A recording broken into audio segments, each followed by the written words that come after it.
Oh, I remember what I did. Oh, yeah. I had to change my screen size for my last stream because it was on, what's it? Streamlabs. In Streamlabs, the image is different than my normal screen capture program. So I was like, for some reason, we aren't showing up on screen. Like, what is going on? But now it is good. That is a very interesting lamp. I like it. Oh, this one here? Yeah. Yeah, we wanted to go with something like kind of just more unique, kind of catch your eye. And I've always liked the industrial looks, so yeah, Yeah, it definitely looks cool, like old miner stuff. yeah. In fact, my wife and I went around and we replaced all of the lights and all of the fans in the house when we bought it. So Oh, it was wow. funny that the first one that we replaced, it took us like 3 hours. And then by the time we were doing the last one, we got it down to like 30 minutes, because we had never done one before. But Yep. by then, Practice makes perfect. yeah. So fan install services, by the way, we'll sell those. Oh, nice, nice. All right, it looks like we are live. So, Matt, thanks for coming on. Really appreciate you taking the time to have a conversation with me. Would you mind telling us a little bit about yourself before we get started? Sure. So my name is Matt Bilyeu. I was raised in a Christian home, deconverted to atheism around 17, 18 or so, something like that. Mostly Sure. So, my because name. of what I perceive to be just an absence of evidence for Christianity. And then I reconverted to Christianity a few years later when I found said evidence.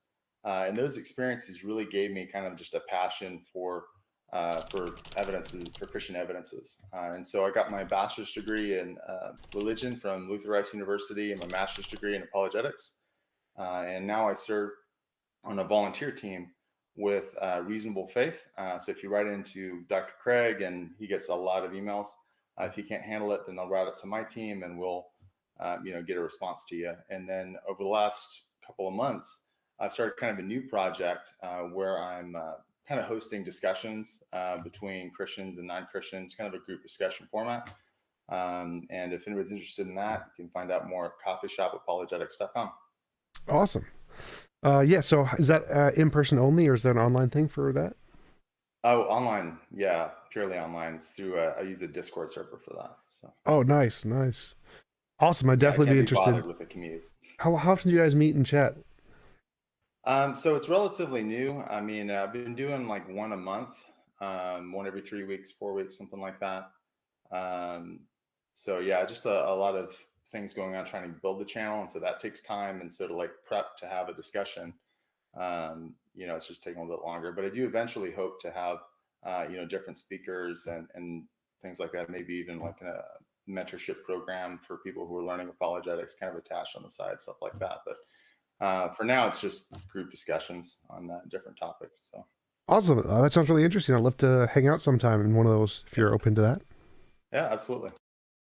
All right, cool. So I am an atheist, by which I mean I believe that there is no evidence of a God, and I think that naturalism better explains everything about the universe. Could you tell me some of the reasons you believe there are for believing in a God?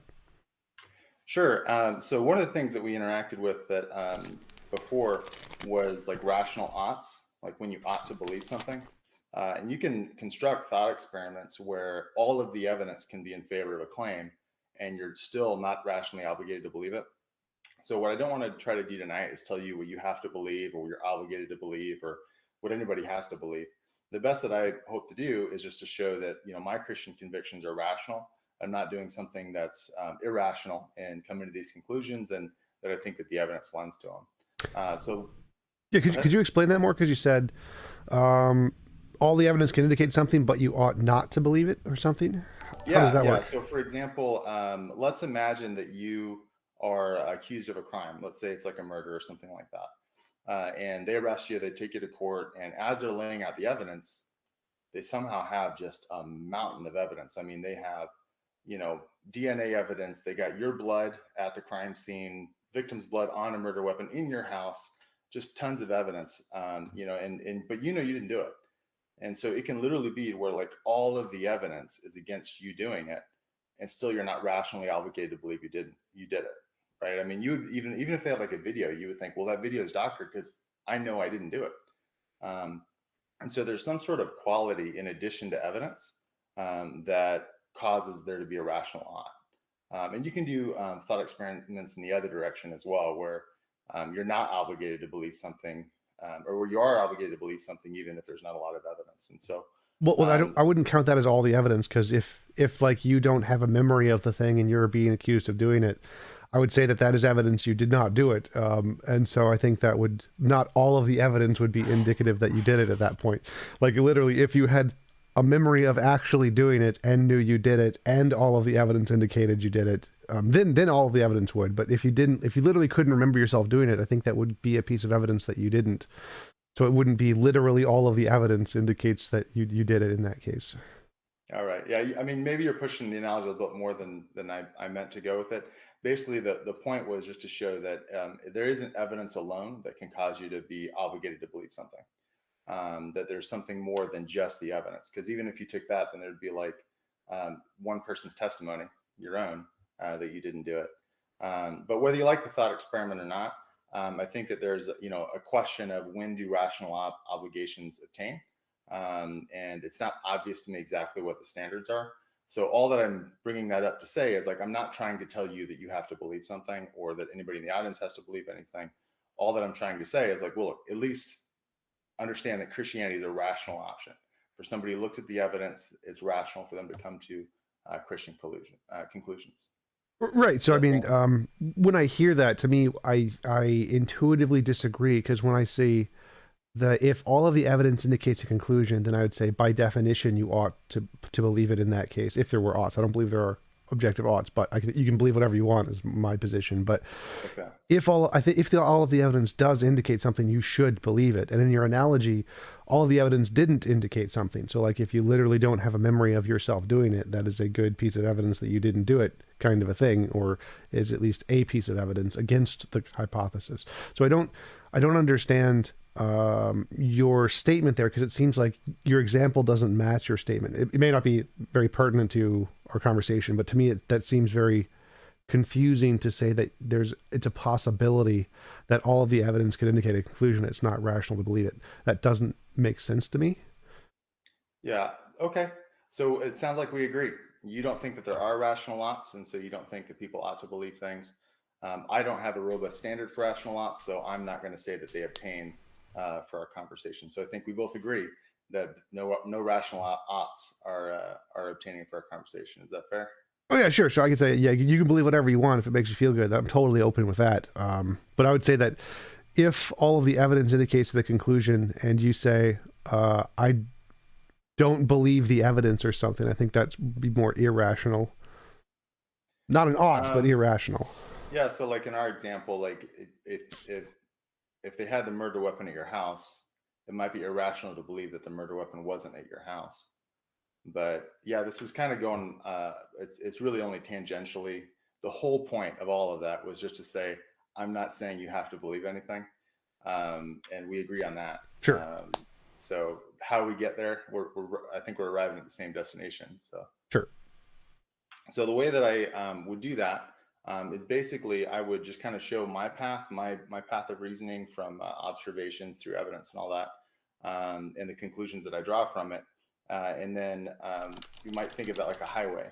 And then if you raise an objection, then that's like an off ramp, saying like, well, look, I don't think that what you referred to leads to that destination, and so I think this off ramp's better. And then at that point, you have to choose between, which sounds better to you, the highway or the off ramp.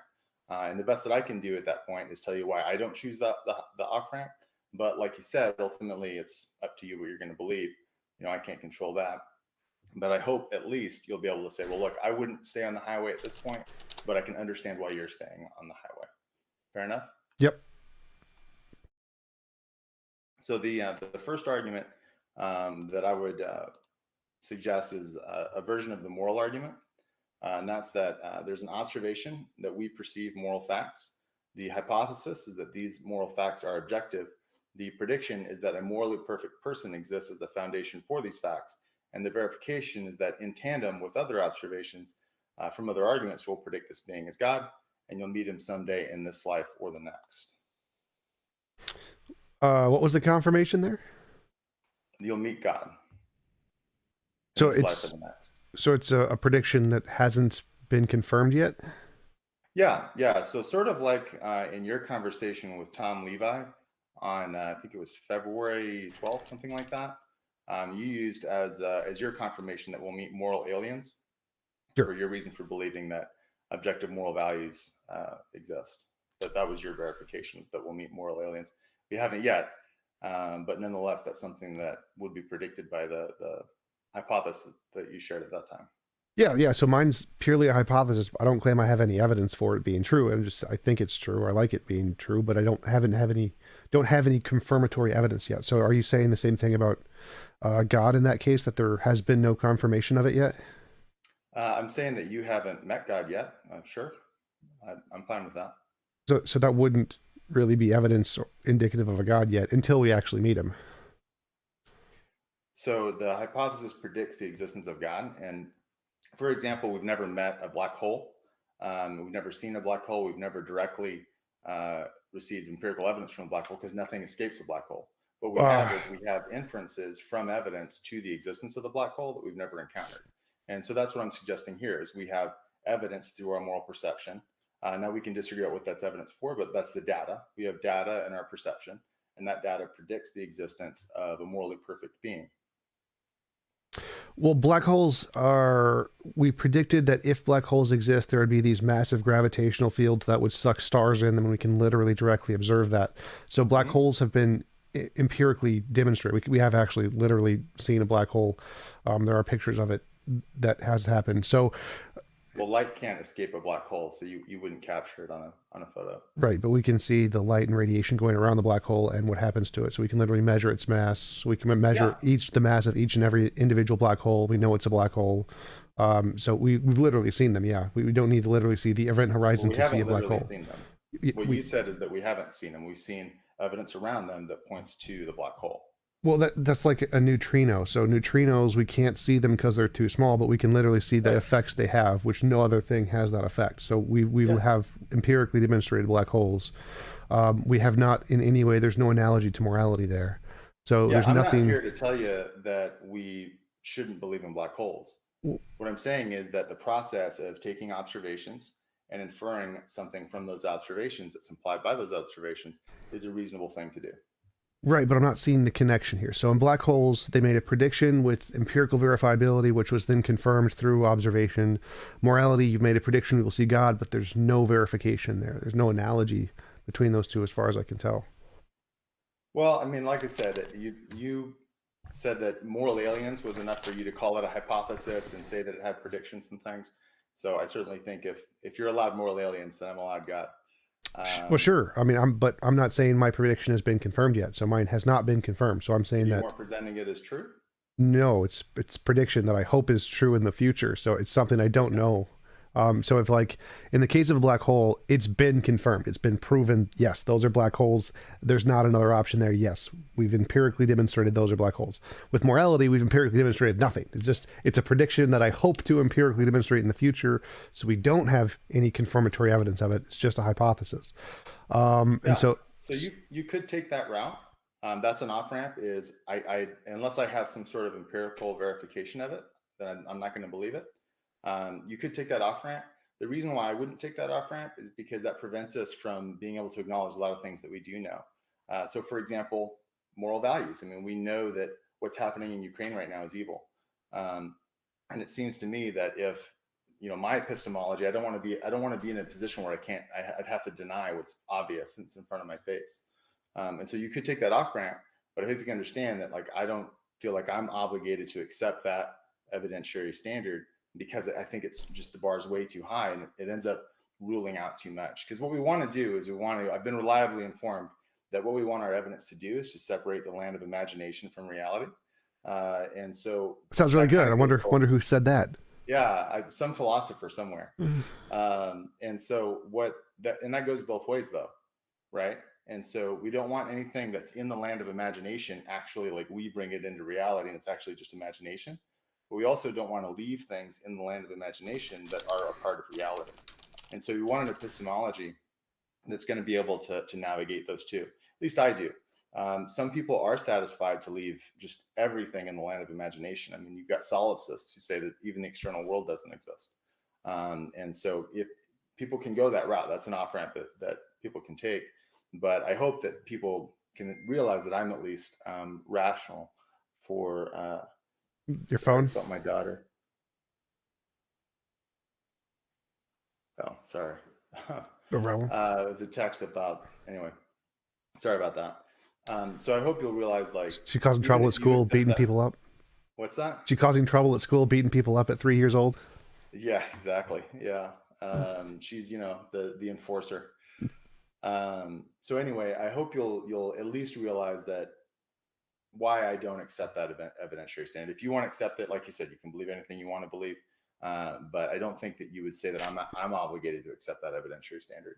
Well, sure, but that wasn't the point I was making. The point I was making is that in black holes, they made a prediction and then the prediction was confirmed. So the evidence isn't the fact it makes a prediction, it's the fact the prediction was confirmed after they made the prediction. So in the case of morality, I've made a prediction, but it's not evidence because it hasn't been confirmed yet. So in the same case of your model and my model, we haven't had our predictions confirmed. So the fact that we've made predictions isn't evidence of either I've of had our mine models. confirmed. What?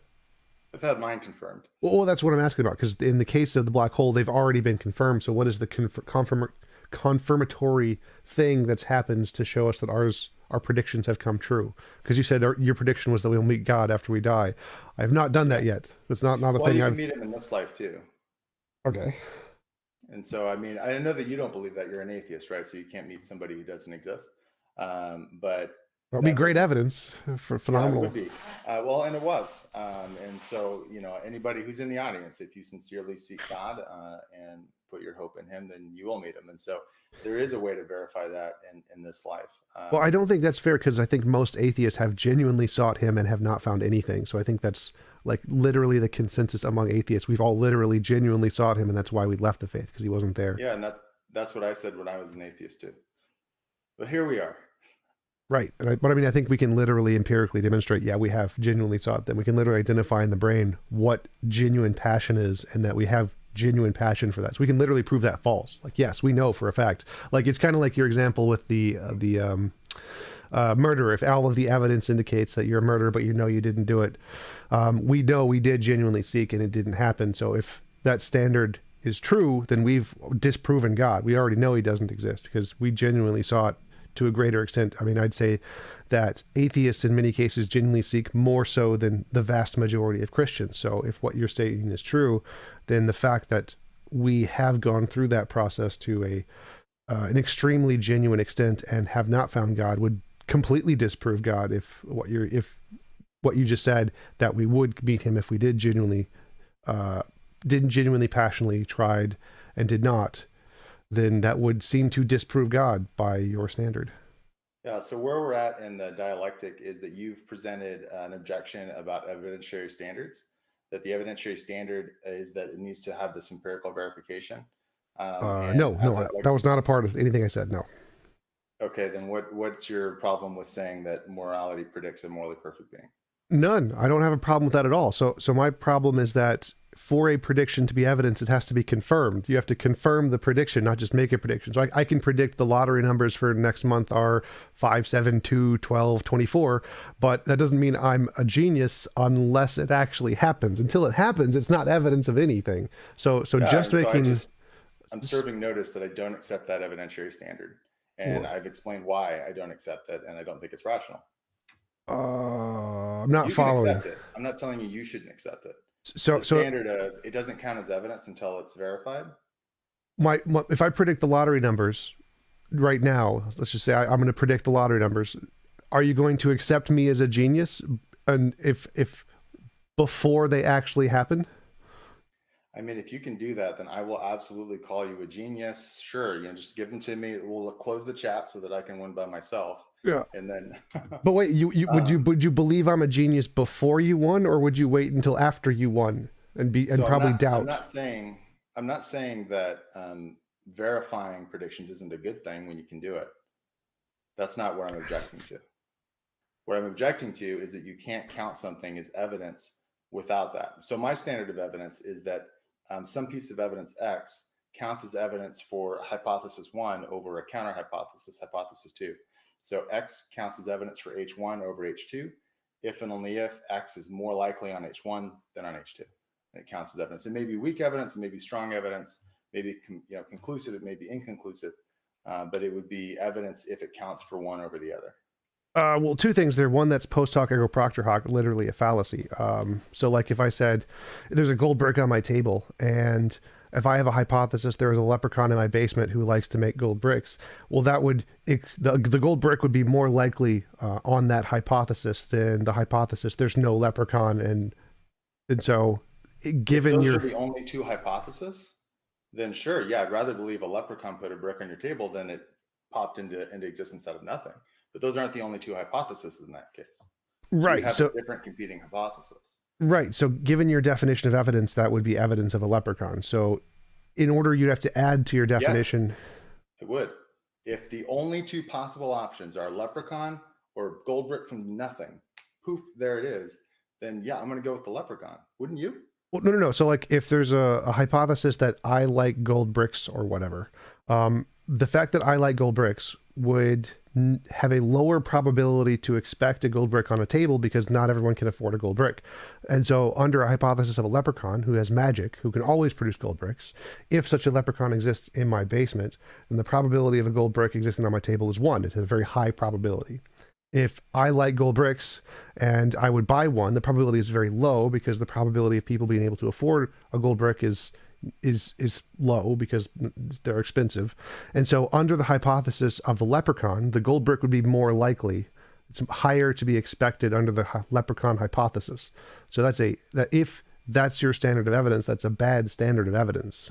So on that analogy, what you're putting in as a presupposition is that it's more likely that a leprechaun exists than you would scrounge enough money together to buy a gold brick.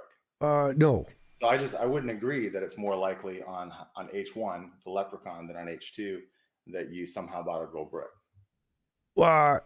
It's more likely that you would see a gold brick under the hypothesis there is a leprechaun who creates gold bricks than under the hypothesis that a person who owns the house likes gold bricks. Because if there's a leprechaun, leprechauns can always create gold bricks. They are, you can sui generis produce gold bricks or whatever. But people can't because they need to make money. So the hypothesis, the problem here isn't the priors. The objection you brought up was called the problem of the priors. The priors of leprechauns is low, which is, I agree, that's why we don't accept them. But under your original definition of evidence, the Bayesian definition, the fact that we see a gold brick would be more expected under hypothesis where the gold brick appearing has a higher likelihood, which you can make up infinitely many possible explanations to make it a higher likelihood, like a magical leprechaun. And if there was a magical leprechaun, the likelihood of a gold brick is higher than if there is no magic leprechaun and I just like gold bricks because they're expensive. So given the Bayesian definition, there's no causal connection between you liking gold bricks and there being a gold brick on your table. There would be a causal connection between you buying a gold brick and then putting it on your table, but you just liking something. I like Griffin, right? Which is some sort of eagle beast thing in Lord of the Rings. I think they're cool. That has no causal connection on griffins, right? I like cake, but there is no cake here, right? So like me liking something has no causal connection between it being there. There have to be other things like me acting to put it there. But merely liking something doesn't have a causal connection between you and that thing. It doesn't cause the thing. And so, yeah, I would say your H2 is essentially a gold brick poofing out of nothing. And so, yeah, if you're going to set it up that way to where you've got leprechaun places a gold brick or gold brick poofs out of nothing because there's no causal connection between the hypothesis and the gold brick, then sure. But the way I would actually respond to that is present hypothesis number 3. TJump's a huge thief and he stole a gold brick. He uses the pink hair to throw people off. That's how he gets away with it. Right. So I'm comparing any natural means for me to acquire a gold brick from like Fort Knox or whatever, compared to the hypothesis there is a magic leprechaun who magicked a gold brick or whatever. In the Bayesian definition of evidence that you provided, the leprechaun has a higher explanatory power to explain why the gold brick is there because it's more likely that a gold brick would be there if a leprechaun existed. Since getting a gold brick is difficult here on Earth because they're very hard to get, it's unlikely any given person would be able to get a gold brick. But a leprechaun doesn't have that problem. So under the leprechaun hypothesis, the gold brick is more likely, it is more expected you would see a gold brick if a leprechaun existed. So the evidence is more expected if the hypothesis is true. Whereas it's less expected if the me stealing one is true, because that's a much difficult, less probable thing to occur. Yeah, I mean, if you're stipulating that the leprechaun exists, then I mean, sure, we can stipulate things into existence. But like I said, I don't agree that it's more likely that there is a leprechaun that poofed a brick onto your table than that you stole a brick or went out and bought one or whatever. I mean, I don't agree that the evidence is more likely on the leprechaun hypothesis than on the. So yeah, I would, the way, that's how I would respond to that, is I would say that yeah, that does work into my framework for evidentiary standard, and it would put the leprechaun lower than you stealing a brick. Well, it directly contradicts the definition of evidence you gave. That's the objection I'm having. You're saying that it's more likely that the brick would exist on the leprechaun hypothesis than on the you stole a brick hypothesis. Yes. I disagree. So the definition of evidence you gave is the Bayesian definition of evidence, that a piece of evidence is more likely if a hypothesis is true. It's more expected. This piece of evidence, F, I think is the letter you used, is more expected if my hypothesis is true. That means you assume the hypothesis is true, and if the evidence is there, you already see it. So that would mean you assume the leprechaun is true, your hypothesis. Would you expect to see the data that you see? Like the gold brick? Well, yes, obviously you would. And so given the definition of evidence you used, what you just said, which I agree with, I don't think the leprechaun is a better theory here. I agree that exactly for the reasons you said, but it directly contradicts what you called evidence. So, yeah, maybe I don't think it does, for the reasons I've already explained. I don't think I can make it more clear why I don't think that's the case. Well, I mean, I deductively proved it. So, I mean, I don't think that I'm obligated to accept your evidentiary standard. And so that's why I wouldn't take that off ramp, is because I don't think that things are only evidence if they're confirmed empirically or if they're confirmed. Well, again, I never said that. That's not a thing I ever said at any point. I'm not an empiricist. So my point here was an internal contradiction. You made a statement, which was your definition of evidence. Would you like to give it again? I'll write it down, and I can deductively prove that this is a contradiction in your position. It has nothing to do with my position. What is your definition of evidence? I'm gonna write this down. Yeah, I mean, I said that X counts as evidence for H1 over H2 if and only if X is more likely given H1 than given H2. So X being the thing we see, the evidence. Yeah. So the thing we see is more likely given one hypothesis over another hypothesis. Yeah. So if I have one hypothesis that guarantees the gold brick will be there, and one hypothesis that it's only a small chance the gold brick will be there, is that evidence of the hypothesis that guarantees the gold brick will be there? Well, I mean, what I think, so I think that the evidence would sway in favor of H2 in that case. I mean, look, you're familiar with the Bayes theorem. There's a lot of different variables in there. There's not just the probability of the evidence given the hypothesis. There's also the probability of the hypothesis on the background information. Priors, it's called priors. So they're on priors, right? So, I mean, like I said, I really don't see how this has anything to do with morality. Well, priors. I don't think that in order for me to say that this implies that I must have a verification of that. I mean, I never said that. That's not any part of anything I said. Well, then we agree. We agree that that's not necessary. Right, but I'm saying there's a contradiction in your definition. So you said your definition of evidence is that if we would expect to see evidence X more on hypothesis 1 than hypothesis 2, then that's evidence of hypothesis 1, right? Yeah, I mean, I'm not here to defend a position on evidentiary standards. I'm just telling you why it is that I won't take that off ramp that you put forward. I literally didn't offer an off ramp here. That's not. I've never said anything about empiricism. So I'm showing that definition you provided is a post hoc ergo propter hoc fallacy. It is simply defining anything into existence that has a high probability of explaining the data and saying it's evidence of that hypothesis. Which, like you said, we could just make up whatever we wanted to explain the data. Which, I mean, what you said is an argument William Lane Craig uses and many apologists use to define evidence in the Bayesian way, which Mhm. does exactly have the problem you stated. That I think you're 100% right. You could make up anything you want that is a hypothesis that could be a high probability of explaining the data and call the data evidence of that hypothesis. This is a problem with the way Bayesian epistemology is used. And so I agree with your assessment that is a terrible definition of evidence, and I don't think you or Craig should use it. But if you wanted to move on to bring up evidence of some other kind, that'd be great. Okay, so like I said, we have our observation. The observation is that we perceive a realm of moral facts. The hypothesis is that those moral facts are objective. And I think that the objectivity of moral facts predicts a morally perfect being to ground them. Now, I understand that you're a moral realist. Is that right? Yep.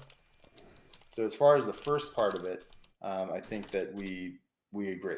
We agree that there is that there are objective moral facts. Yep. We agree that that's a part of reality, and then it just comes to explaining it, right? What would we predict? And the reason why I think that it would predict a perfect being, a perfect person, is because moral values like justice, compassion, love, those sorts of things, those are all moral. Those are all character qualities, right? So, for example, if I said that on the wall behind you, on the other side of that wall, there's an object of some kind. I'm not going to tell you what it is, but I will tell you that it's just, it's loving, and it's compassionate. You would you think it's a person, or would you think it's an inanimate object? Person. Right, you think it's a person. And so when we look at what's going to ground values like love and justice and compassion, these moral virtues that we experience through our moral experience, it seems reasonable to infer that it would be a person that would ground those because they're personal character traits. Well, it seems like you've made the assumption that the thing that is going to ground them has to have those properties, which I see no evidence of that at all. Like, I agree morality is objective, but there seems to be no reason to think that the thing that grounds them is just or loving or compassionate. Yeah, if it's going to ground love, then it's going to have to convey to love somehow that its properties. And so, I mean, like for example, well, I mean, it's a grounding relation. It comes from the things below it. I mean, it can't inherit things that aren't below it. And like I said, I mean, if you look What? at it, can't inherit things that aren't that it. There's got to be some sort of connection between the grounding and the thing it's grounded. Sure, but I mean, I think what you just said was a composition division fallacy. So, like, it seems like you're saying that no new kinds of properties can arise from interactions that don't exist in the prior state. So, like, stars. Do you No, think the origin of the universe was a star? no. But stars came about from non-stars, right? Well, stars are a way of referring to particular interactions. But the reason why Hydrogen that atoms, what's that? protons, neutrons, you can pick literally any particle you want. Those things didn't exist at the Big Bang. They came about from like quantum fields. Those produced these things. They came about, they were not in the original fundamental nature of reality. They came about as emergent properties of the fundamental nature of reality. So, likewise, love can be an emergent property of whatever the fundamental moral law is. It doesn't need to be in the law. The law doesn't need to be loving. Love can be a emergent property of the law. Yeah. So the problem there is that emergent properties come from compositions. So, for example, you get water molecules together. A water molecule by itself doesn't demonstrate cohesion or adhesion, but when you combine water molecules together, you get cohesion and adhesion. And so it's a property of of composing that you get these emergent properties. But the problem is that like justice isn't something it's not a composite object. Yeah, it is. There's not a composite object that's justice. Yeah, it is. It's a Uh, sensation in the brain. you can't divide it in two and have justice, half of justice over here and half of justice over there. Justice is a concept, and it's not something that is a physical object. It is literally a physical object. Concepts are literally physical objects in the brain. So justice is, again, just our brain's way of interpreting different moral facts. It isn't actually in any of the moral facts. It's just our way of interpreting moral facts. So it is divisible. It is emergent in the brain. Okay, so that's an off ramp you could take. The reason why I wouldn't take that off ramp is because what you're suggesting is incoherent to me. Like I don't even know what it would mean to have half of love or to have half of justice. I do know what it would mean to have half of a brain, but the fact that you can divide a brain in half, you can't divide concepts in half, like ideas in half. You can think of half a thing, but you can't divide the thought in half. Gives us good reason to think that these sorts of qualities are not the physical. Well, And so again, mm, your position would rely on a very strict physicalism no. for. Okay, well then you agree that justice is non-physical. No, like neither of those things are required here. So I think love is a concept. Justice is a concept, and a concept is made up of a bunch of different ideas. So if you remove any of the different ideas, you are subdividing justice, you are subdividing love. So you can say this set of properties is love, and someone can say, no, I think this set of properties in love, and they can change it or add or take away some. So yes, you can subdivide the concept of love quite easily. It's not hard, regardless of whether or not it's physical. So again, justice is a composite of a bunch of other ideas. It's not a primitive. Yeah, I mean, you could take that route. Again, I don't, because that's foreign to my personal experience. I suspect that'll be foreign to most people's personal experience, where you experience something like justice. Sure, there can be different applications of justice, different ways that it's applied, but the actual concept of justice itself doesn't strike me as like a water molecule where there's hydrogen and atom bonded together, where like it's a composite thing stuck together. That's certainly not within my first person experience, and so if that's in your first person experience, it's just like God, where I'd say I have a first person experience of God. That doesn't make you obligated to believe it. If you really do have this first person experience of things like love and justice, where they're divisible, again, to me that's incoherent. But if that's your first person experience, I mean, I don't know what's going on in your head, and just like you don't know what's going on in mine, and so I'm not going to take that as persuasive, because again, I mean, I don't even know what that would mean to have half of justice. Okay, do people have different concepts of what justice is? People can apply it different ways. They can think there's different ways to apply it. So they can say that this is so. Like for example, in certain countries, they might say that you should take someone who's a homosexual and murder them. In our country, we don't think that we should murder them. And so, there's different applications of justice. We both think that they're doing something just. They just have different applications of it. Okay, So but that's different than dividing it. right. So I asked, do people have different concepts of justice, different definitions, different applications, different concepts of justice? No, I think the concept of justice is like a primitive. People might describe it in different ways, but I think that generally it's the same concept that we're talking about. So when I say justice, you know what I'm talking about. Well, You I don't know have the to dictionary actually define definition, it. but the dictionary definition is 100% a composite. We like everybody in linguistics agrees that. So I don't know how it could be a primitive. If you say it's a primitive, I have no idea what you're talking about. If you say it's a composite in the dictionary definition, then I know what you mean. That's what I assumed you mean.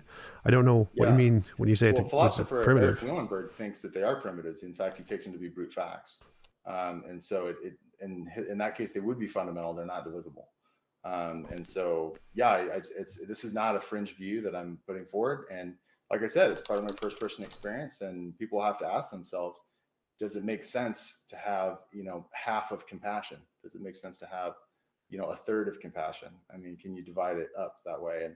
And if that makes sense to them, I don't even know what that would mean, but it's incoherent to me, and so I'm not buying it. So a brute fact means it has no explanation, which means it can't be grounded in a Correct. god. Right. Eric Willenberg's an agnostic, so yeah, he's not going to say they're grounded in God. Right. So you're saying it's a composite of God's nature. No. Okay, so if it's a primitive, that means it's not grounded in God. That's A composite is two things that are bonded together, like a composite object would be oh, things that are put together okay. to make a whole. So it's grounded in God's nature. It's not a primitive. Right. There's something else Well, that's I more haven't said primitive. that. I haven't said God. Well, I've said in a perfect person. You said justice was a primitive. In terms of our language, in terms of the concept of us experiencing it, I'm saying that it may be the case that we can't get more simple in the definition than to refer to it. So, for example, Graham Oppy gives the example of catness. Like we all know what a cat is, but you'd have a really hard time finding a definition that picks out all and only cats. What makes for catness? It's hard to describe exactly what makes for catness, and that's Graham Oppy's example. And so it may be the case that justice is a primitive in Well, that way. cats aren't a primitive. The reason we can't get a definition of cat is because it's on a spectrum, and spectrums are very hard to define very specific terms. So if you're saying justice is kind of like a cat, and there's an infinite amount of spectrum between the different scopes of what justice could be, then yeah, it's going to be hard to give a specific definition of justice like it is cat. Yeah, That would kind of just prove my point that it's a spectrum. that wasn't what Grandma P had said as far as the spectrum goes. Maybe he said that elsewhere, but that's not what I heard him say. Well, I don't know what you heard him say, but that's just the way why we can't define a cat. It's not a primitive. It's not. There's not some objective definition of cat. It's just how we categorize species, which is on a spectrum, which has to deal with the problem of identity because it's literally a thing in evolution that we can't define species exactly because there isn't such a definition because they're all on small little spectrums. So it's just a fact of the matter. That's the way it is. And Grandma P doesn't disagree with that in any way. So I don't know what your point was there because cat isn't a primitive either. My point is that the idea of catness is a primitive in the way that you're using. Maybe you're using primitive in a way that I'm not intending it. Okay, what do you mean by primitive? There are certain things that we experience that we can kind of describe and label, but it's hard to come up with precise definitions for them. That's what I mean by primitive. Like in language, it's something where it's like a simple concept where it's kind of like I'll know it when I see it. Like there was one politician, I can't remember his name. He was trying to outlaw pornography, and one of the problems that he had was putting in a legal code. How do you describe exactly what pornography is? And he said, "Well, I don't know how to define it, but I'll know it when I see it." So there's certain qualia, there's certain things that we experience where it's hard to get exactly precise definitions. And so when you bring up justice and say, "Well, look, people have all these different kinds of ideas of justice," yeah, we may not be able to have a precise definition of justice, but it doesn't follow from that it's a composite object like a chair or like a water molecule. Sure. So I at least am not obligated to believe that it is a composite object just by the fact that different people can describe it in different ways. So if are there different factors that make something just or unjust? Are there different factors? What do you mean by factors? Properties, categories, ways Let's say there are states of affairs that are just, and there are states of affairs that are unjust. Or so there are like other states of affairs that I guess that would be ajust. That would be neither. so like if I would say a lot of theists say justice is I don't know that which corresponds to God's nature or something like that. There's some other thing there that isn't. It's not just the word. There's some other defining factors in what makes something just, like corresponds to God's nature, corresponds to the Platonic object. Just desserts. Like there's something else there in the definition. More Yeah. so. So you're conflating the use of language, which is what I'm talking about, and ontology. So you can have a definition for why it is that something's the case, but then not having to do with the semantic uses of the term.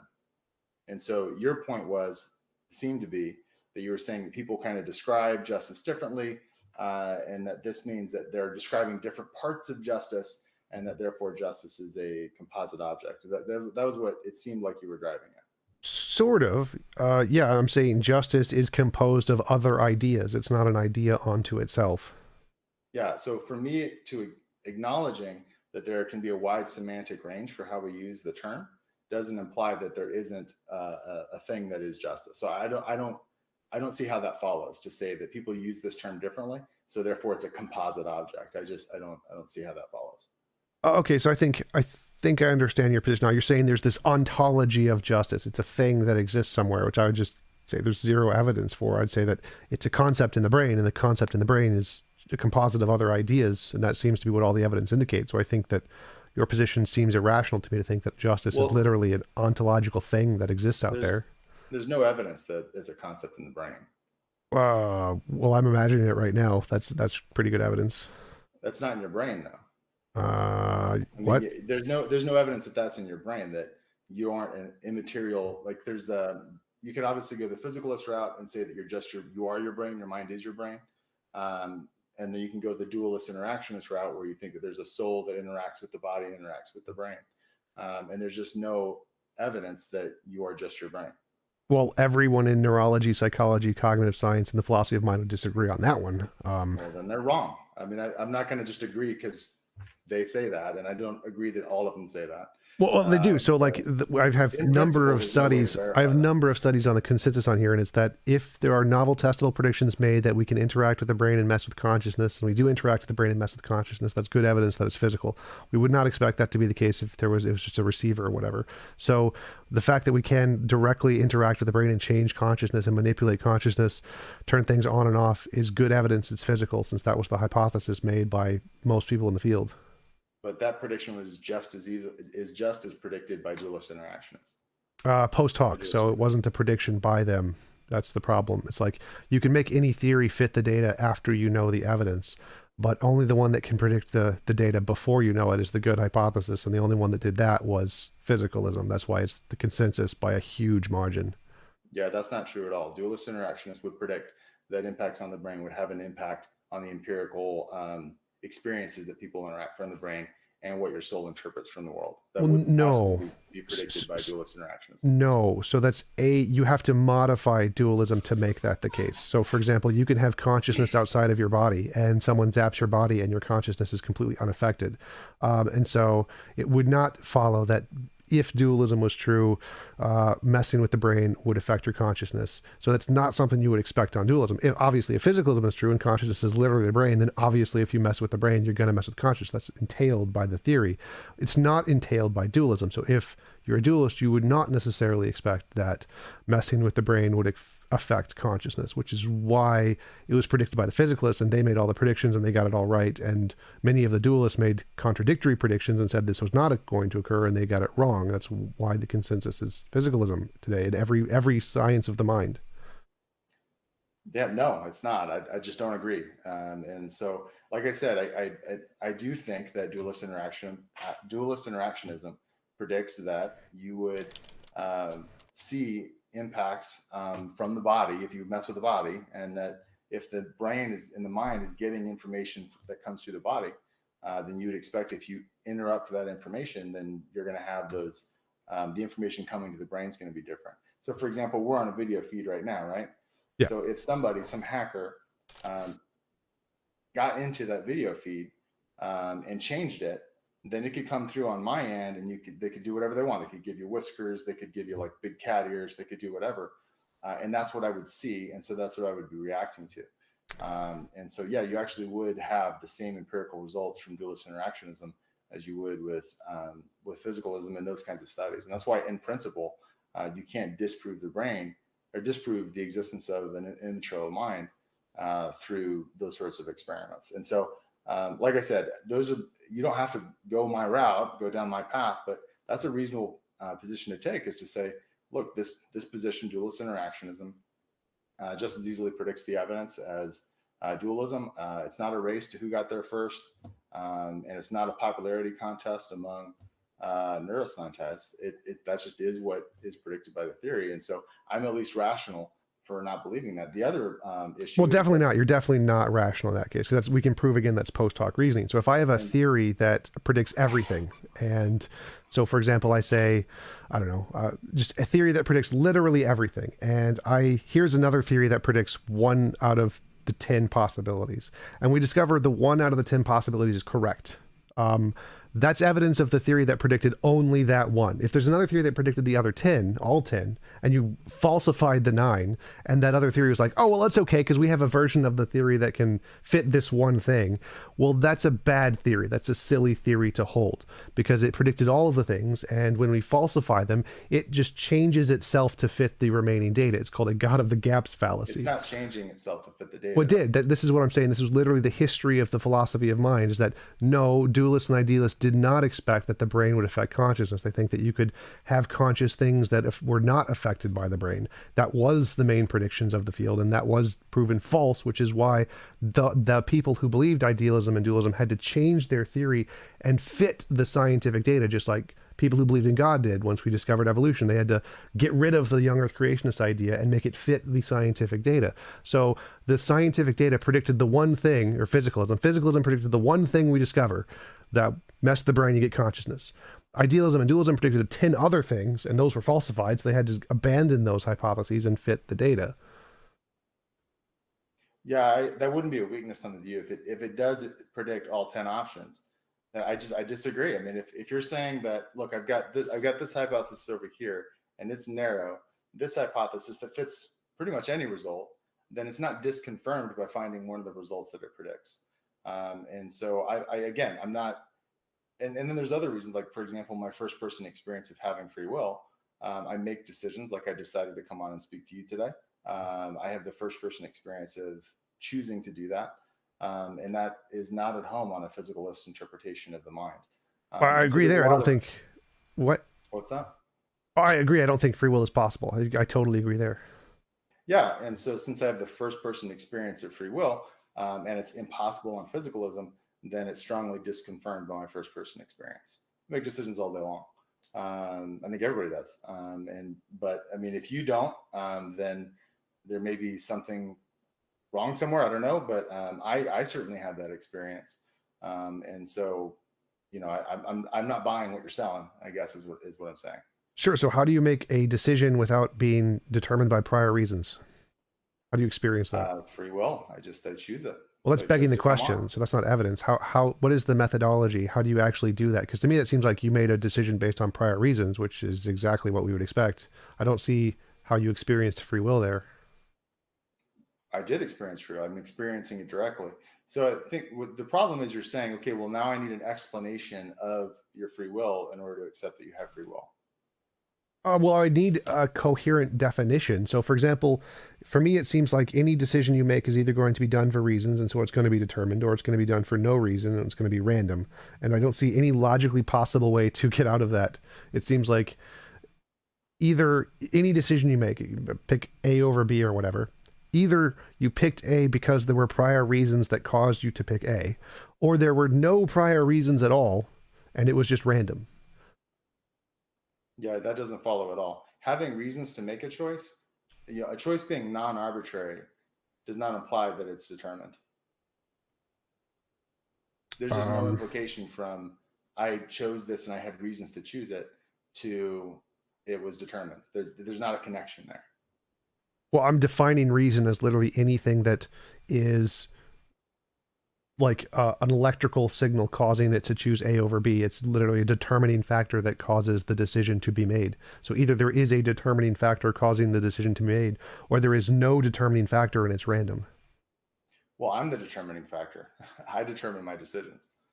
Okay, sure, but how? That's the question. Like, if you can do it based off of literally nothing, if there's literally no input data, by definition, it's random.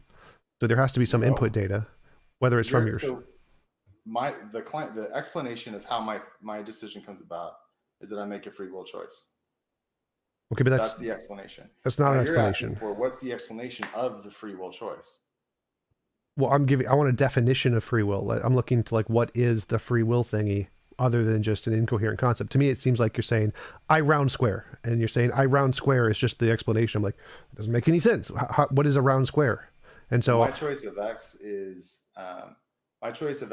free if my choice of x is not determined by outside causes. okay, the round square is a round square if it's not a triangle. Well, no. So you would You need to don't again. understand the words that I've said?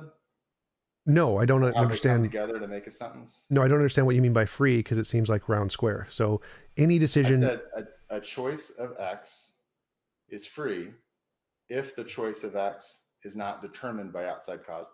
Right. So that would be randomness. That'd be pure randomness. It would be free. It's not randomness. No. So again, just your definition is a choice of X is free if it's not determined by prior causes or something like that, right? Outside causes. Outside causes. So if something is not determined by outside causes like quantum mechanics, then it's free by your definition. It's determined by the agent. So an agent's choice of x is free. I thought the agent was implied, but I'll put it in. An agent's choice of x is free if the agent's choice of x is not determined by outside causes. That is outside of the agent. So if the agent's choice is caused by randomness, then it's free. I don't know what you mean by caused by randomness. I don't know what that means. Quantum mechanics fluctuating with your brains or whatever, your choice. I don't. Well, again, I'm not a physicalist, so I don't think that you are your brain. Okay, So I don't think that that I doesn't. don't think the chemical reactions in the brain causing you to do it would be an inside cause. Right. So that's just an analogy here. So if randomness, if pure randomness, like quantum mechanics, even if it's in the soul realm, the non-physical soul realm, there's non-physical soul quantum mechanics. If that caused you to make a decision randomly, then by your definition, it would be free. Well, I don't believe that quantum mechanics is random, and so again, I don't. It can be underdetermined without being random. Well, that's not the consensus in physics. Literally, randomness is a force in physics, is the consensus in physics. So, I mean, Well, you can disagree. there's something like 10 explanations of quantum mechanics, but again, Well, we're that like doesn't really change. far What afield I from the said was point. literally factually the case. It is the consensus. Randomness is a force. There is no hidden variable. The hidden variable hypothesis is completely rejected. It is literally randomness. So, but whether or not you accept it doesn't matter. No one cares if you accept it. The point is that it's logically possible. Randomness is a thing, and if randomness is a thing, then by your definition, randomness is free. So again, randomness doesn't have causal powers. Randomness is a way of describing events, whether they um, Happen without are determining random or not, I factors. guess. That's what randomness means. It happens without determining factors, which was the same definition you gave of free. Yeah. So in that case, there's not an agent who's choosing X in that case. So Okay, yeah, so I guess I disagree with the way you're setting up the scenario because I don't think that you're smuggling in that your choices are caused by quantum mechanics, and so at that point, no, it would be determined by quantum mechanics.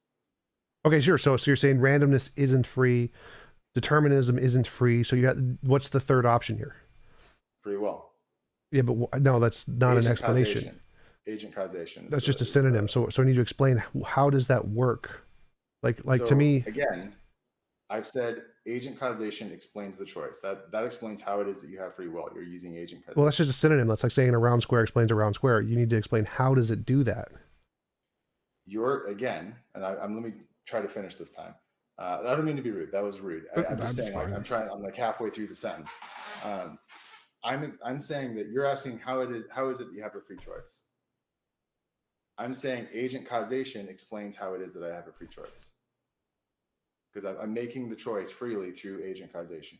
You're now asking, okay, well, how do you explain agent causation?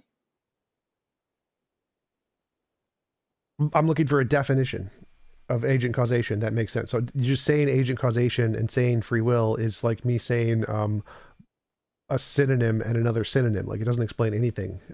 Just giving a different word that means the same thing doesn't in any way explain what's going on there. I need a coherent definition of what both of these words mean, agent causation and free will, because neither of those things have any explanatory power. They have no explanatory scope. They have no coherent definition. They're completely meaningless terms as far as I can tell. So I need to add meaning to these terms. What was the agent's choice of X is not determined. You asked me to explain what I mean by free will. The agent's choice of X is free if it's not determined by causes outside of the agent. Okay, but that literally doesn't work. So if I said a potato is not a triangle, well, that means that literally everything in the universe is a potato. It tells me nothing about what a potato is because it's not a triangle. So telling me what it is not doesn't give me any content to explain what it is. Or I need to know what it is. I can't make the definition more simple than that. So if that sounds like potatoes and triangles to you, I can't explain it more simply. Well, so for any definition of anything ever, if I just say X is not Y, what does that tell me about X? That it's not Y. Okay, so what is X? I said X is not a potato. What is X?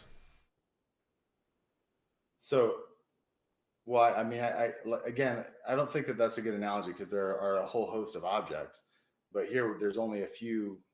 There's either outside causes or there's the agent. And so if I said, X is, the analogy would be X is not anything but a potato. That's just saying X is a potato. Right. But that doesn't help you here because you're not saying that. You're saying cause is free. Well, no, you're not telling us anything about agent cause. You're saying agent cause is not determined.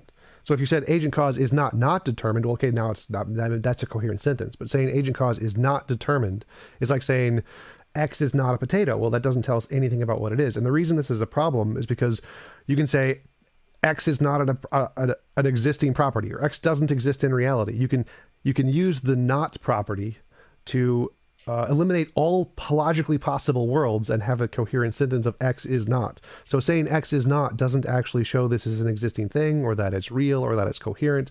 You're just eliminating something that is coherent and providing no alternative.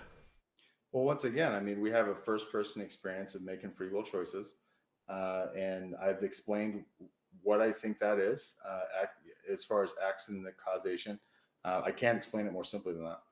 So you feel like you have this magical new ontological cause thing, which has never been demonstrated. Therefore, Nope, I don't believe in magic. Magic refers to mana, which is some nope. force that That's is one positive definition. That's one permeate the definition universe. of magic. That's not all the definitions of magic. So the way I'm using magic here is some supernatural new causation, which has never been demonstrated and has no evidence. That would be What do you mean magic. by supernatural? Above the laws of physics. Then yes, Right. So you're saying yeah, there's this it would be new magical. non-determined. The laws of physics are deterministic. Well, they're literally indeterministic. It's literally, again, the consistent physics. But if you're saying there's this new ontological force which you have access to through direct experience, well, I'd just say, well, that's just a delusion. Like, it's more likely Okay. that you have a delusion and you've misconstrued some subjective experience than you actually have access to a direct ontology of the universe. Like, literally, we know for a fact our experiences are not reliable sources of information about the fundamental nature of reality. The only thing that we can reliably say is that I exist, and anything beyond that, you don't have access to the fundamental nature of Yeah, reality. So if you and think I that would say you, ditto. I would say the same exact thing about you. I That agree. you've somehow misunderstood by not experiencing your free will. That there's something wrong. And I mean, I could say the same thing back at you. I mean, if I experience something firsthand that you don't experience, and you say you're not experiencing it, okay, but that doesn't mean I'm wrong just because you're not buying it. Like I said, you're not obligated to believe anything. If you don't have a first person experience of free will choices, okay, I doubt most people agree. I think again, I do have a first person experience of making choices, and I imagine people in the audience who chose to tune in tonight do as well. Okay, so what I was saying is that we both know, as you mentioned before, we need some way to differentiate imagination from reality. You have an imaginary experience which you think corresponds to something in You call it reality. imaginary. I don't agree with that Well, definition. imaginary just means it's a concept in your brain. That's all it means. So it's literally an idea you have, an experience, ideas, thoughts. Those are all imaginary. They're a thing in your brain or imagination, will, Are moral whatever. facts imaginary?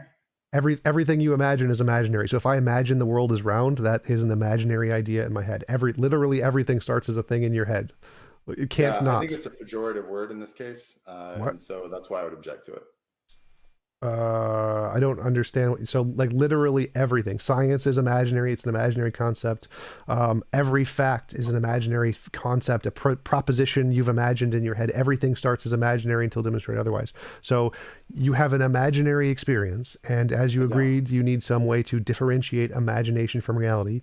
And the only way you have to differentiate is said you experienced it, and that is Well, on your not. definition of imagination, imagination is reality because these things are real, and by your definition, they're also imaginary. And so, by your own definition, you've now crossed imagination and reality because Nope. you're taking things that are real, like the concepts in my mind, which you agree are real, and saying that they're imaginary. And so now we have imagination and reality overlapping. And Nope. so, So I just don't think you understand the conversation here. So if you're saying free will, agent causation is a literal, objective, existing thing independent of imagination, you're not just saying it exists in your imagination. If you were saying that, I'd be fine. Yes, it exists in your imagination. I agree. Your imagination exists in reality. But does what your proposition states, that there is this agent causation that actually objectively exists independent of our imagination, does that exist in reality? Well, you've provided nothing other than your imagination. yeah, I mean, like I said, I object to the term imagination used in that way. I think that it's pejorative because imagination is typically used to be like fiction.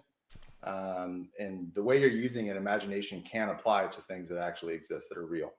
Like, for example, I have a conception of our conversation, of the information that's being conveyed between us and that has been conveyed between us.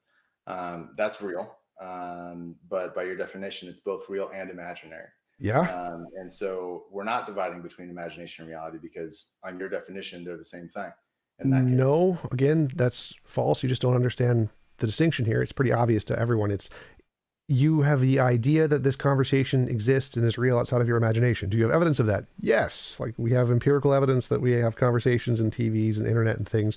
So yes, your idea that we are having a conversation, and that idea which says this is a real thing that exists in the world independent of imagination, is true. So it is an imagination. You have an imaginary idea of the conversation and that it exists in the world, and it also exists in the world. Those are two separate things. The idea in your head So, and the fact of the matter are two separate things. okay, so you're saying that the conversation exists in the world Yep. And you, and it's also my imagination. no, the conversation exists in the world, and you have an idea in your imagination about the conversation that exists in the world.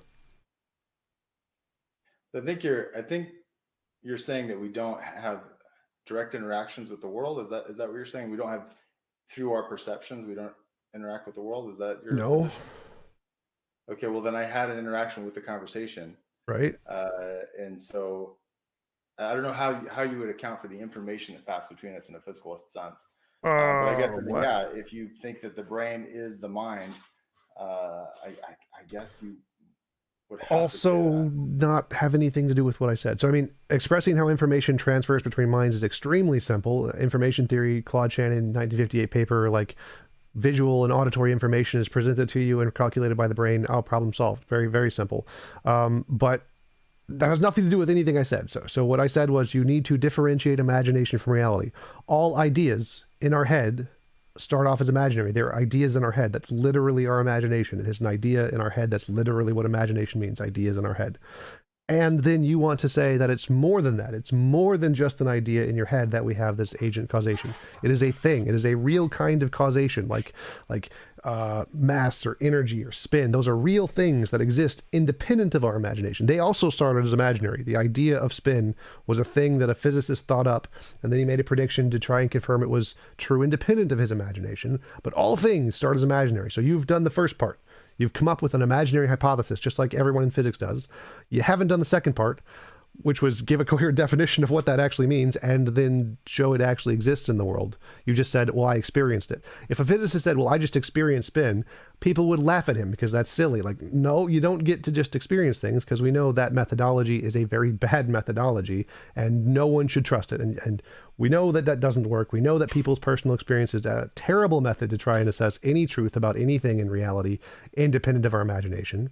And so you trusting that or choosing to trust that seems like an irrational thing to do, given that we have defeaters for that methodology, that our personal experience is a terrible way to assess evidence of any kind. Yeah. So the problem, like I said, I mean, that's an off ramp you could take. The reason why I wouldn't take the off ramp is because it lands way too far into skepticism for me.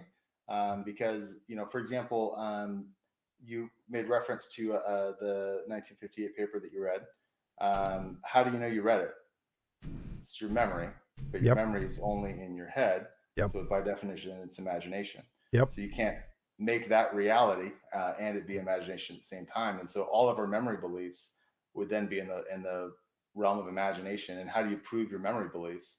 Well, through empirical data. But then how do you know you experienced empirical data? Well, that's an imagination. How do you know that the empirical data that you're experiencing, by the rules of inference, lead to the conclusions you're drawing?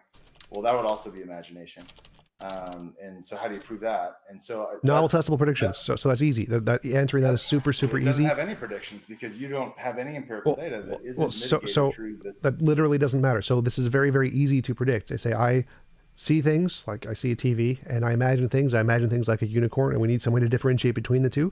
And we know a reliable way to do that is science, novel testable predictions. It differentiates imagination from reality. We do know that. If you want to deny that, idea in your head, and that's that's perfectly fine. So You don't know concepts, that it's ever predicted anything. we do know that. So if you want to reject science, that's on you. It just makes you look irrational. But That's not what it said. that's literally what you said. I So if said you're that saying you are science saying doesn't that. differentiate imagination from reality, you are just being irrational. So if you That's want not to what make, it said. that seemed like what you said, but No, that's not what it said. you said that science It said that can't your memory differentiate, beliefs, right? you cannot empirically verify your memory beliefs, because your memory beliefs rely, like the empirical verification would rely on more memory beliefs. That's not a You'd have to problem. remember that you empirically It verified doesn't, it. that literally doesn't matter to the argument. So science literally is an does to imagine. mine. Well, your argument is irrational, so it doesn't matter. Okay. My argument is that you can have imaginary concepts, like science is literally an imaginary concept, and it can differentiate things in our imagination in the world. Does it matter it's imaginary? No, that's not an objection at all. It doesn't address the problem. So yes, you can use imaginary things to differentiate other imaginary things. Personal experience is not one of those. We know for a fact that fails. So that is not a successful methodology to differentiate imagination from reality. So if you think your personal experience gives you access to some new kind of causation on par with physics, some fundamental nature of reality, that's irrational, literally irrational.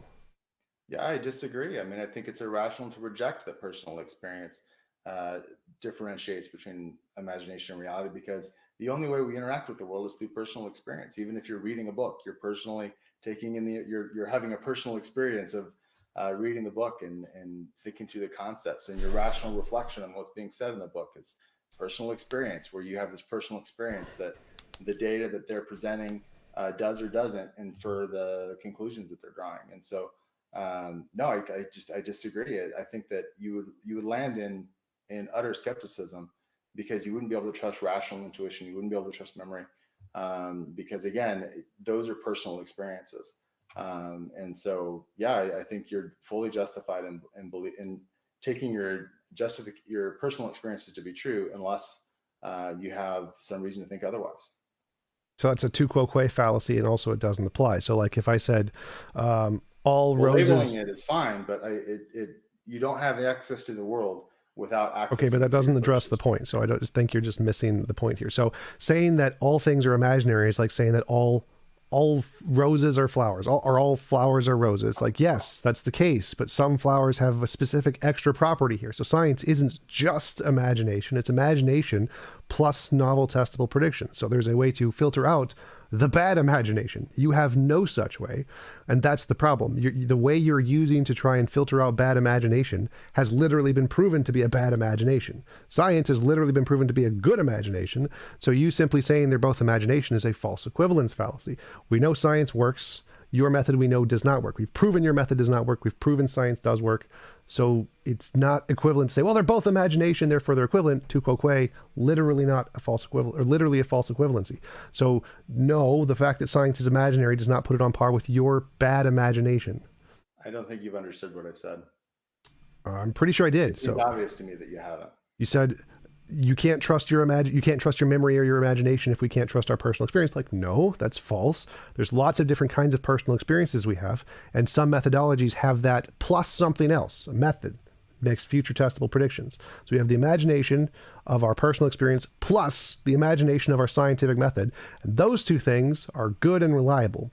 Our personal experience plus direct experience of agent causation is not reliable. So your method is terrible and has been proven wrong. My method has been proven successful. Simply calling them both personal experience doesn't in any way invalidate that these two kinds of things work together successfully.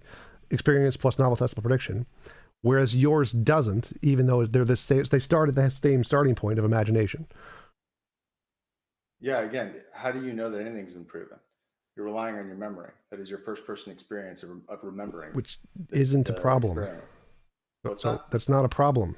But that is a problem. And that's No, the problem that I'm bringing up. That if you can't trust your first person experiences, then you can't trust your memory beliefs, because those are first oh person my experiences. composition division I mean, fallacy. So like the fact that we can't trust all not of a our first, fallacy. it literally is. It's so many. You've presented so many. It's just painful. The fact that we Well, can't trust Alexander Proust some. makes an argument for it. It's called the principle of credulity. And it holds that you are justified in believing your first person experiences until you have a reason to think otherwise. Yes, and we have that. A defeater has been presented that our first That's not how person. it works. You can't have a global defeater. What? You can have a defeater of a particular experience. Like, for example, you remember Like personal floating experience. through the Yes, like clouds personal with experience has a unicorns. defeater, which is that we And know then they're your wrong. experience of waking up is the defeater of that experience of floating through the clouds with unicorns. But that doesn't defeat all of your experiences, right? So you saw the unicorn in your dream, and then you wake up, and then that defeats your experience, your belief that you saw the unicorn. But that doesn't mean that you don't see me now through the screen, right? And so you don't Right? have global defeaters in that way. We do. It's not a global. A global defeater would be literally a defeater for literally everything. That's not. You Yeah. don't need a defeater for literally everything. But I can defeat direct personal experience having any real reference to ontology. That has a defeater, because we know that direct personal experience has a vast number of things that it justifies which have been proven false. So if that methodology of a direct experience was a reliable methodology, then we can say the majority of the things we gain of beliefs through direct experience would be true, when in fact the opposite is the case. The majority of things we get about direct experience are false. And so any given particular thing that you think is true given from direct experience would be on the false likelihood category. And so unless you have some other method. It hasn't been proven, because like I What? said, you can't prove that you can't trust your first person experiences. Yes, you can. You can literally do that. That's what illusions, delusions, fallacies, misconception, biases. We've proven for a fact that there are millions of these things. Humans make up stupid, silly ideas from their direct experience all the times. UFOs, aliens, all kinds of crap. Let me be more clear. It's contradictory to say that you can prove that you can't trust your first person experiences. No, it's not. We have proven. Literally, no, it's not. So Okay. saying Well, you can't. It is. Like, I mean, I guess So I don't understand what you're not understanding here. If I say you can't trust your first person experience on its own, but you can trust it in addition with something else, no, that's not logically contradictory. You can't trust your personal experience on its own because it's garbage. We've proven it's garbage. We can trust our first person experience in addition with this other thing called novel testable predictions, because that's reliable. But you don't have any novel testable predictions. You're looking at me through the screen. You are not now experiencing a novel testable prediction. All of the things. The novel testable predictions that you have ever experienced exist in your memory. That's not a problem. It's literally not a problem. I don't know why you keep saying that as if it's an objection. It's literally not. Literally not an objection. You can trust your memory in addition with something else. Novel testable predictions. You cannot trust your memory if it's just your memory, because we know false memories are a thing. So you need some additional way, in addition to the memory, to filter out the bad memories. We have a method to do that. It's called science. This works. We know this works. If you reject this works, you are rational. So yes, we do have an additional thing in addition to the memory that we can use in tandem. When we use them together, this is very good. It's very successful, reliable epistemology. If we don't use them together, if you get rid of one of them and you just trust the memory, you're being irrational. We know people who do that as being irrational. We have literally thousands of examples of this. So the reason I'm not going to buy that is because literally a second ago, everything from a second ago, you have to is completely in your memory. Yes. So there's no novel testable prediction that's not in your memory, unless you're in the act of testing it. It's going to be in your memory, and so you have to rely all and only on your memory for the things that you know. And so there's not memory plus. There's just memory and your immediate experience, what you're experiencing in this moment. Yeah, and I've already debunked that. So we can have that in addition to science. So we have memories of our other memories. Science is a memory. Science is literally one of the memories. So we do have science. It's one of the memories. What? You don't have science right now. I don't. Memory.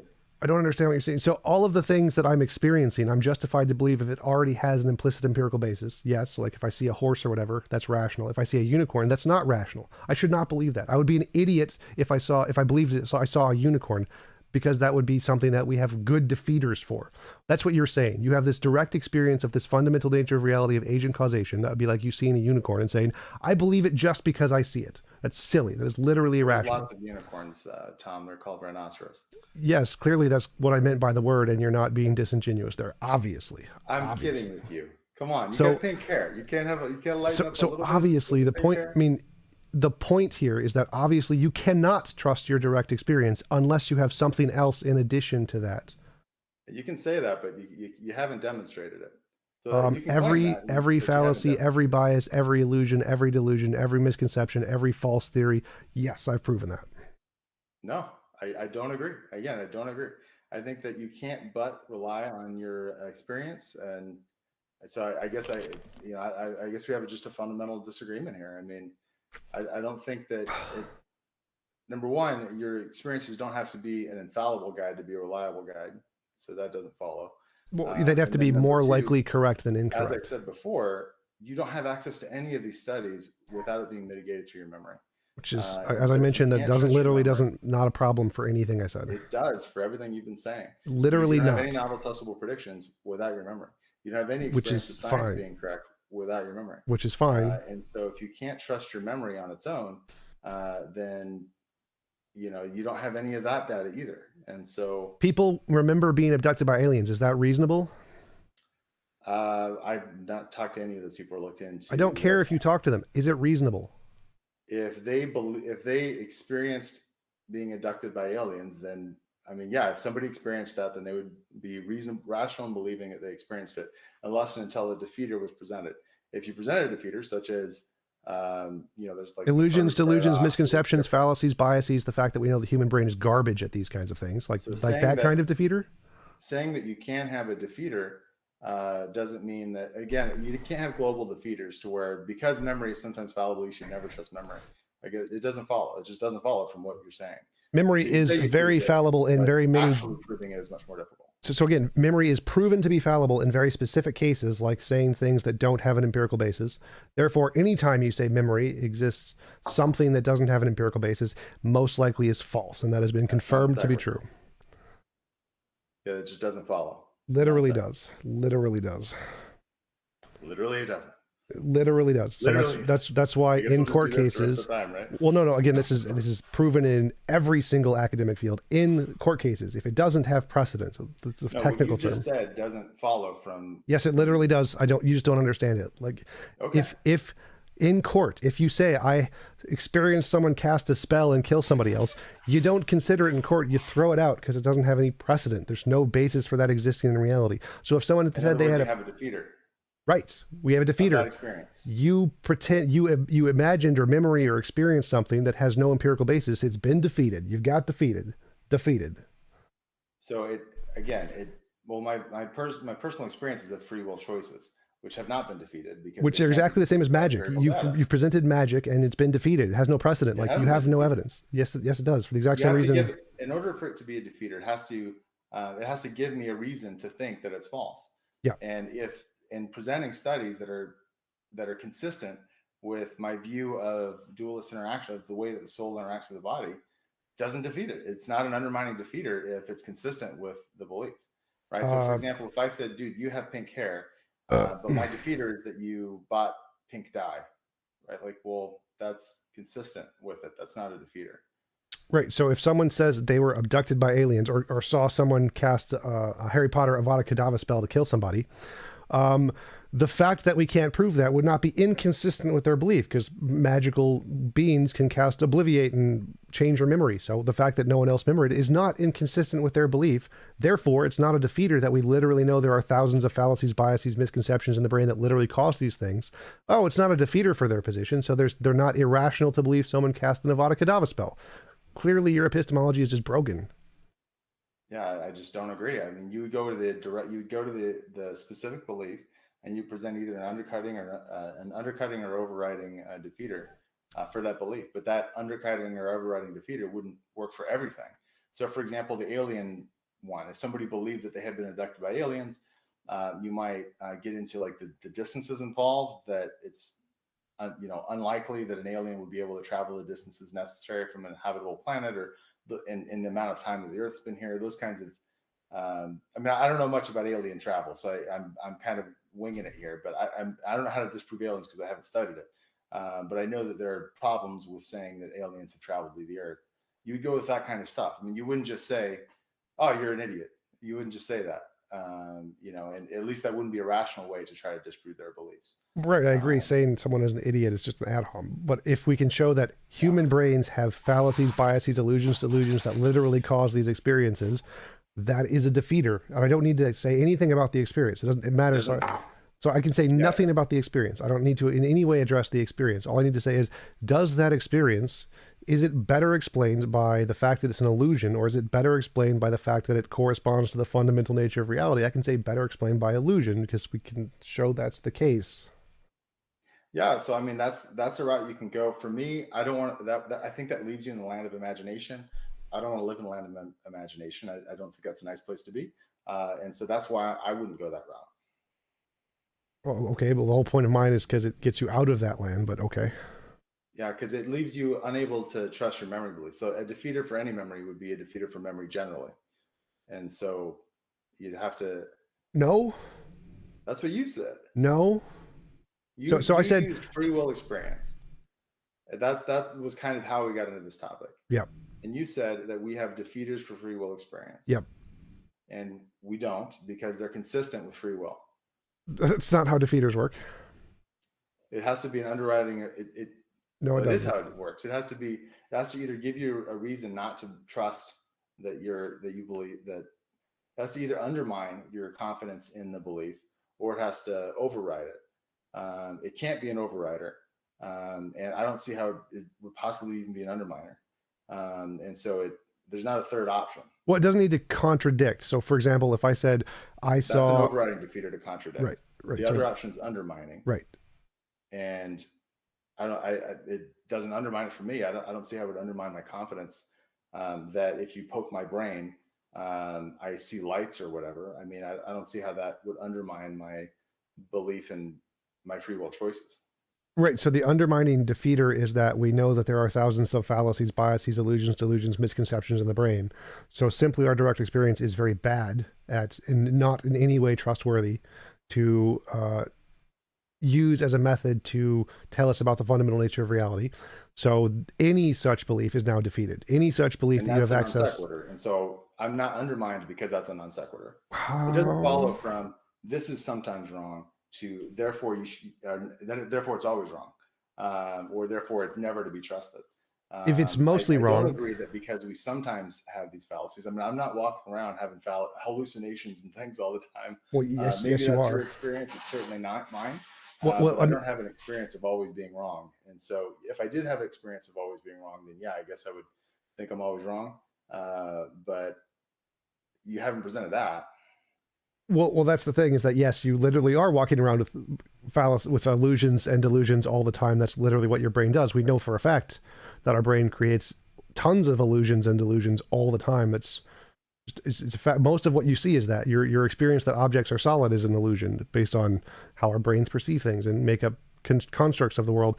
Our vision is actually flipped in our brains, and it doesn't actually work that way. That's also an illusion produced by our brains. Our brains literally produce mostly things that are illusions. So I don't like, yeah, that is actually the case. Like most human beliefs about the fundamental nature of reality, gods, magic, miracles, supernatural, all of those have been proven wrong. Okay, so you've just given a couple of examples that are supposed to be defeaters of your first person experience of sight. Everybody's just gonna have to decide if they think they can trust their vision. If they think they can trust their vision, then it's obvious that they don't think that the evidence you're presenting undermines our first person experiences. In other words, if I can trust my vision, despite the fact that my brain is recreating a visual representation of the reality around me, then if I can trust my vision despite that, then it doesn't follow from that I shouldn't trust my vision. And in the same way, it doesn't follow from that I shouldn't trust my first person experiences of free will. Right. There are some cases where we can prove vision does not work, and in those cases, it is not trustworthy. And there are some cases where we can prove vision does work, and in those cases, it is trustworthy. And to do that, we have this other method called science, and it can differentiate between the two. So in one case, we know it is trustworthy when you see something that has been verified by science. I see a dog. That's perfectly reasonable. If you see something that's not been confirmed by science, a unicorn, probably not reasonable. No, not reasonable. So if you're saying exact same way, you have some personal experience of something that's never been confirmed by science, probably not reasonable. But if that defeater works in that way, then it also works for memory, because memory's been confirmed by science many times. Memory's fungible. It's been confirmed by science that it's fungible. You can cause people to have memories of things that they never experienced. People forget things. Obviously, I think we've all had, at least I've had, the experience of misremembering something. And so, if the fact that your memory is fallible implies that your memory is not to be trusted, then you can't trust your memory of the scientific experience either. That's the point that I was making, is that ultimately, virtually everything you know relies on your memory. Like you said, the fact that it's wrong sometimes doesn't prove it's wrong all the time. But if there is a specific kind where it's wrong most of the time, it can never be trusted in that case, which is not a defeater for science, because it is not wrong most of the time in the case of memory referring to science, where it is wrong most of the time in the case of referring to personal experience of the fundamental nature of reality. It's mostly wrong then. It's not mostly wrong when it applies to science. So it's trustworthy when it applies to science, not trustworthy when it applies to free will. Well, it hasn't been shown mostly wrong about experiencing my free will choices. I have to see the study on that because again, the way that those studies are constructed is consistent with free will choices. And so it hasn't proved that your experience of free will choices is mostly wrong.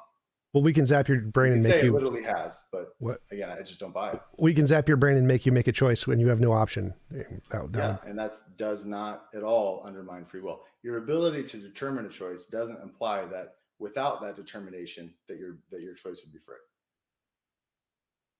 In other words, if I force you to pick up a cup, right? Let's assume for the sake of the argument that you have free will, and let's assume for the sake of the argument that I have some way of forcing you to pick up a cup. My ability to force you to pick up a cup, it doesn't follow from that you don't have free will when I'm not forcing you to pick up the cup. So one thought experiment is imagine that a guy has wires into his brain, and those wires, he's got a choice between A and not A, and whenever he goes to choose not A, the wires activate and force him to choose A. You follow me? Yep. Is he then determined to choose A when he actually chooses A? Well, no. And so the fact that you can sometimes be determined, it doesn't follow from that you're always determined. Sure. So my example would be is that we zap you in the brain and you pick A, and you felt like you used free will to pick A. So you had the exact same feeling that you have free will in that case as you do in every other case. But in that case, we know it was determined. Yeah, so your ability to determine a choice doesn't undermine the fact that you are making those choices when you're not determined. It doesn't follow from that. Right. I mean, the argument here is that your feeling that you have free will is defeated because we can force you to make a choice and you still have the feeling of free will, even though that you made the choice. Even though we can prove you didn't, I made the choice and put it in your brain, but you still felt like you made the choice. Therefore, your feeling you have free will is proven to be an unreliable source of data. Yeah, again, that's a non sequitur because just in that same example, we can, presumably, and I've not seen that they've done this, but let's say like Inception style or whatever, maybe not Inception, like the Matrix style, that they can insert memories into your brain. Presumably on your ontology, that would be possible to push a memory into a brain. Yep. And so the fact that is possible then would be an undermining defeater for your memory generally. And so therefore you should never trust your memory, because then you would have the experience of remembering it, even though it's a false memory that's been pushed into your brain. What does that have to do with my example? So my example is that your evidence is that you have a feeling of free will, and when I zap your brain, what? It's a parody of your example. I don't understand how that has anything to do with my example. So in your example, you said you have a feeling of free will, and I said, okay, you have a feeling of free will when I make the decision for you. So I determined you were going to choose A and zapped your brain and made you choose A, but you had the exact same feeling of free will in that decision as you do in all other decisions. Therefore, and all the decisions could be determined by like your brain, which is something we have a significant amount of evidence for, and your feelings have no supporting evidence other than the fact that you felt them, and you feel them in all the cases, whether or not they are determined. Therefore, your feelings are not a way to differentiate whether or not they're determined. So you feel like you remember X.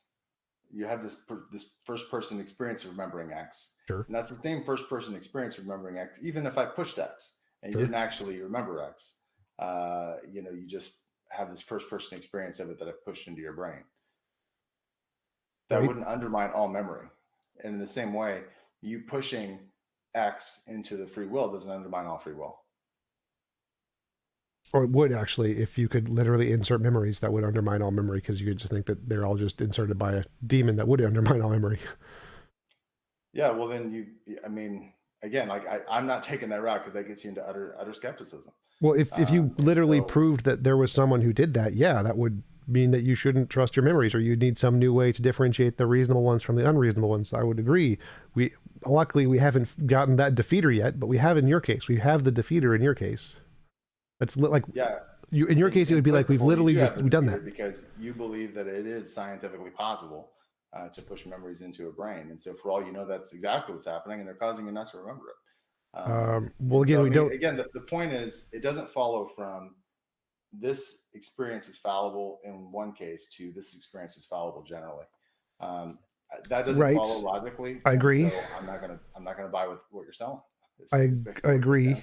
But that, like, if you have a case that can be shown to be reliable, like, then yes, you can say, oh, it's reliable in some cases, and the fact that it's wrong in this one case doesn't disprove it's wrong in every case, because we can show it's reliable in other cases.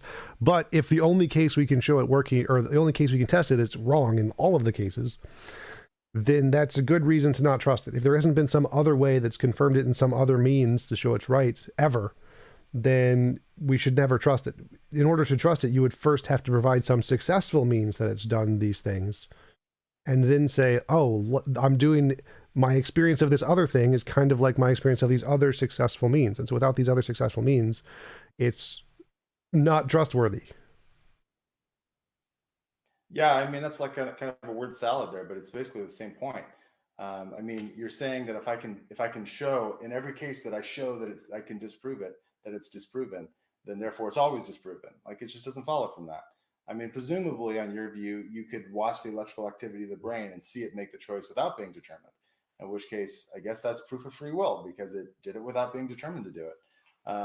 And so, again, like, what you're presenting doesn't lead to the conclusions that you're asking me to buy, and that's why I'm not buying them. Well, I mean, it does. I'm just reciting basic neurology here and psychology. So it's the consensus again in every academic field that you're rejecting, not me. This is nothing, has nothing to do with me, but I'm not okay. talking to those people. I'm just talking to you, and the information you've presented me is a non sequitur. The reason, maybe they have better reasons than what you provided. Well, no, I'm literally quoting the The academic sources here. So if you're objecting to the academic sources, not me here. So you're just saying, nope, all of the experts are wrong.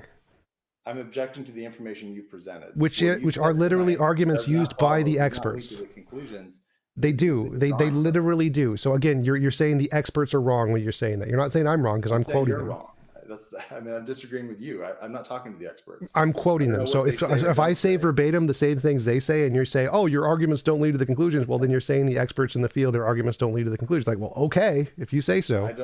I don't know what they've said or not said. I don't know that you've interpreted them correctly. I don't know. I have no idea. Well, I do, because I've spoken to many of them and have them saying this on my channel. You can there are many of them saying the same thing on my channel. That's where I get them from. I've literally spoken to them on this topic. Okay, but I mean, like I said, what you presented tonight, it's just a non sequitur, and I've given my reasons. Okay, if you want to say all of the academic papers are a non sequitur, okay, I can't argue with that. I guess. Do you have any other arguments or evidence? Yeah, so I mean, like I said, moral virtues are character traits, so they're plausibly grounded in a character. I mean, it's a reasonable inference to make. I get that you're not going to go with me on that road, but it's reasonable to think that if something's personal, then it's personal, and so it predicts a personal being. And then you can look at fine tuning as well, and you can get more information about this person through fine tuning evidence. What is the fine tuning evidence? The constants and quantities that fall within narrow life permitting ranges. That's an example of specified complexity. And when we encounter specified complexity, that gives us a inference of design that comes from specified complexity. So a few things there. Specified complexity has been literally debunked in everything in biology. It's literally specified complexity is a word. What? It's a word. Can't be debunked. Yes. It's a word. You can't debunk a word. Specified complexity is a referent to a very specific kind of thing that says that there is some level of complexity that infers specificity, which has been debunked. That entire concept by Stephen Myers and those guys is literally false. So what about the fine tuning do you think indicates design? Because I agree there's fine tuning. Specified complexity does. And it hasn't been debunked. I mean, your bank uses it. We use it all the time. We use every time you have a password anywhere, that's specified complexity. So complexity is a bunch of things that come together and they're complex, and then they match some external pattern, and that's an implication of design. Specified complexity is a creationist argument introduced by William Dembski and used to advocate for opponents of intelligent design. Yeah, some people use it that way. I'm not talking about biology.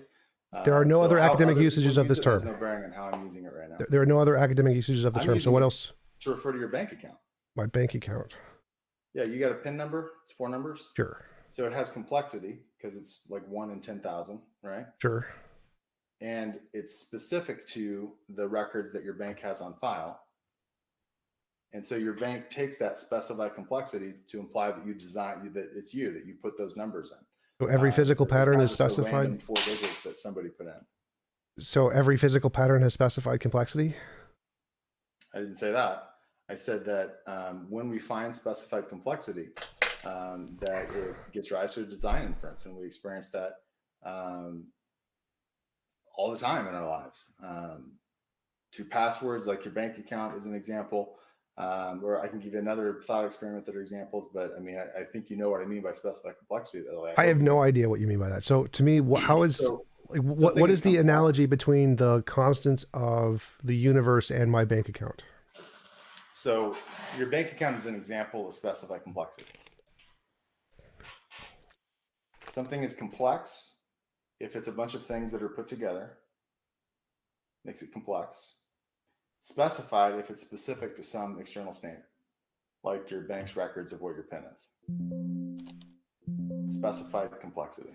And part of it as well that there's not a connection between the two. So your bank account doesn't cause your PIN to be entered at the grocery store or wherever.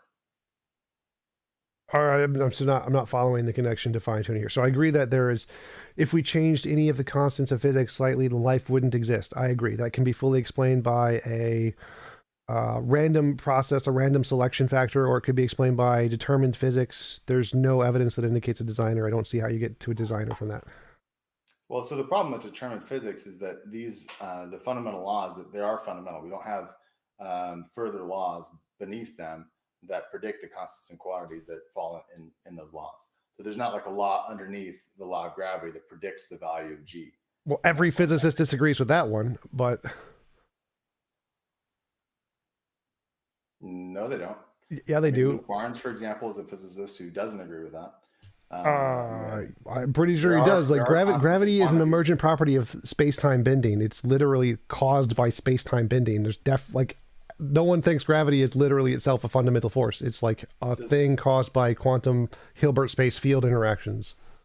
Yeah, so that you can. I'm not getting into the physics of the experiment of waves with you for gravity. I think that's more complex than we need to get into right now. But the point is that these constants and quantities, there's not a law beneath them that determines their values. That's the point. String theory, okay, debunked. String theory doesn't debunk it because string theory predicts 10 to the 500 possible worlds. So yeah, but it predicts that there are things under gravity that determine it, like literally the opposite of what you said. Well, if string theories, and that demonstrates why I think that's not a good objection, because you have fine tuning in these constants and quantities. If you predict an inanimate or like a law beneath it, that law is just as likely to be fine tuned as the constants and quantities. In the case that you have examples that you presented string theory, that's just as fine tuned as the constants and quantities, because again, there's all these different options, and so you end up just kicking the can down the road a step. You don't actually get rid of the fine tuning that way. Oh, sure. So seems like you're just kicking the can down the road when you say it's a designer, because the designer must be equally as fine tuned as the thing it designed. No, not at all. I mean, if it's God, then it's a simple object. It's not complex. Okay, So well, then string theory is a simple object and not complex. Simple object can't express specified complexity because it's not complex.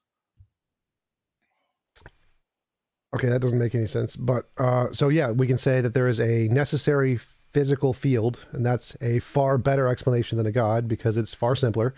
God must necessarily be designed. Like, why is God fine-tuned in such a way that his nature would produce this kind of a universe as opposed to a different kind of universe? Maybe there's a God who only wants black holes or unicorns or puppies. And so for every different possible way the universe could be, there's a possible God who could want it to be that way. Therefore, God is equally as fine-tuned as the universe because something must have determined his nature to be such that it would create exactly this kind of a fine-tuned universe. Yeah, so like that, there's kind of two problems with that. Again, and this is what you were saying before, is you're saying that in order to recognize an explanation is correct, you have to have an explanation of the explanation. Because you have to have an explanation of the designer in order to recognize the designer designed the universe. The problem with that is at least an infinite regress of explanations, because in order to recognize this explanation, you have to have an explanation of it. But in order to recognize that explanation, you have to have an explanation of that, and so on, and ad infinitum. And so that's not a very good way to evaluate explanations. It's patently obvious that you don't have to have an explanation of an explanation in order to recognize it. That's the first problem. The second one is the God is not complex, and so he doesn't exhibit specified complexity. He doesn't exhibit fine tuning. There's not a specific way that he's put together like a composite object. There's not different ways that he could have been put together. And you might have different concepts of God, but God has mutually exclusive traits. And part of the concept of God is that he exists necessarily. That is, he exists in all possible worlds.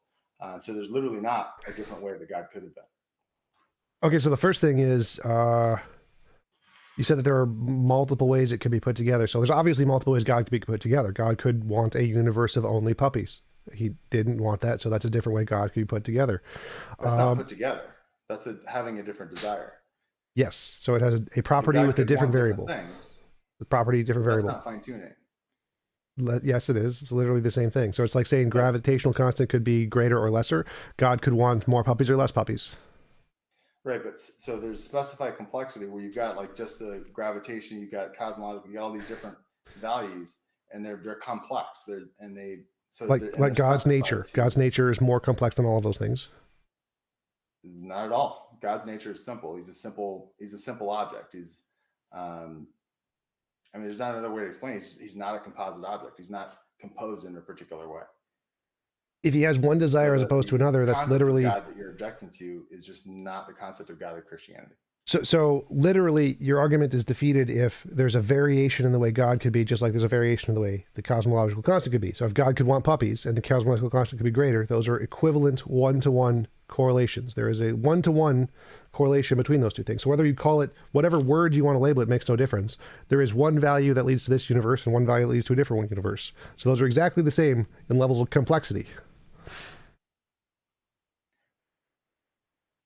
Yeah, I don't see that at all. I don't see how that connects at all. I mean, saying that God could want different things is the same as saying that all the constants and quantities are finely tuned for conscious embodied life. I mean, that just doesn't connect for me. Okay, so the reason the universe. I'm running a little low on time, by the way. I just to let you know. Oh yeah, sure. How much time do you have left? I want to be respectful of your time. Just like a few minutes. Okay, so yeah, just to summarize, the reason the constants are fine-tuned is because if you change them, life would not happen. So there's a very select few of the things that would result in conscious life. So if there's a very select few of the way God desires could result in conscious life, then it is by definition also finely tuned. But that would be the summary of the argument. Thanks again for coming on. Really appreciate your time. I enjoyed conversation with you, even if it got a little heated sometimes. I'm fine with that. Do you want to give a shout out to where people can find your information and your debate coffee thing? Yeah. So again, it's still changing a bit as far as like the format and all that kind of stuff. So it's kind of a work in progress, but you can find me at coffeeshopapologetics.com. Awesome. Thanks again for coming on. Really appreciate it. And I'm going to start the after show, so you can just close the screen whenever you're ready. All right. Thanks. Later. Have a nice day.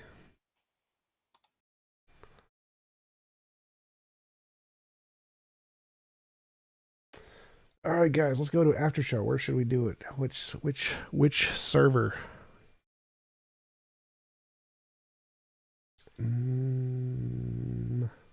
Try politics.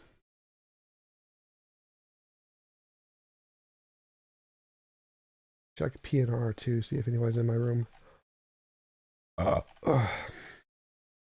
Nobody yet.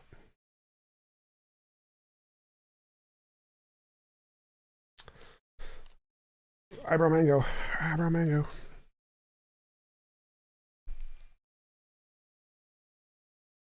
Thank you, John Pelosi. Congrats on the 10K hair. Appreciate it.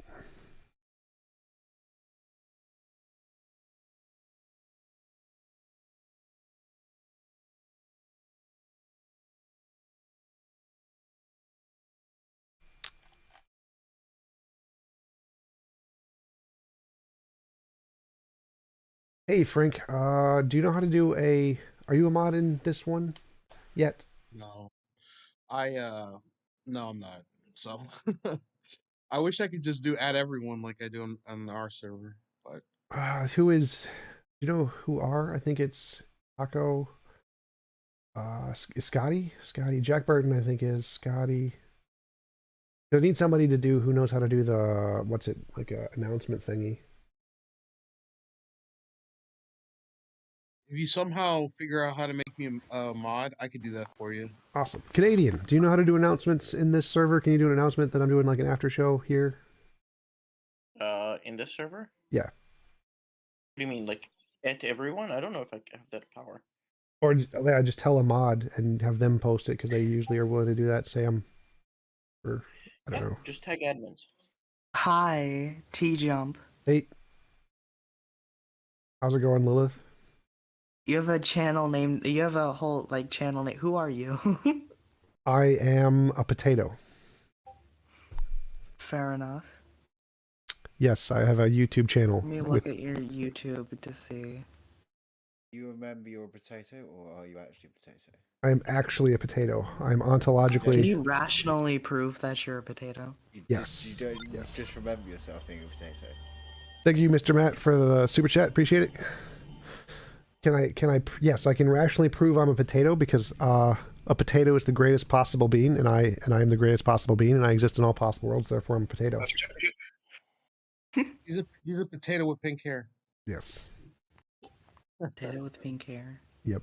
I dyed my hair for getting 10K subs on my YouTube channel, so it's pink now. 10K subs, damn. Watching that guy move backwards was quite entertaining. Alright, so I see this stream is called Evidence for God. Yes, because I usually have interviews and then I have after shows. This is the after show. So I had an interview with Mr. Matt. He has a Discord channel, and thank you, Canadian, for the CA $1. So I had an interview with him, and now I'm doing an after show. That is my. I'll give you money right now. Hold on. Yes, I love that. You're my favorite person ever. Hold up. That's right, Maniac. I'm a maximally potato. Start using the arguments for God to prove things. Or what is it, Darth Dawkins?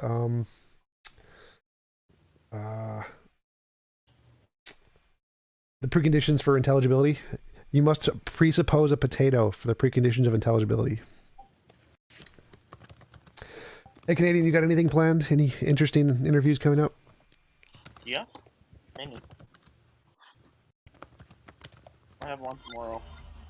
With who? I'm sending you money right now, TJump. Hold on. Thank you. Thank you for the super chat, Jay Ritchie. Interchangeable hair proves Mr. Potato Head. Yes. I am Mr. Potato Head.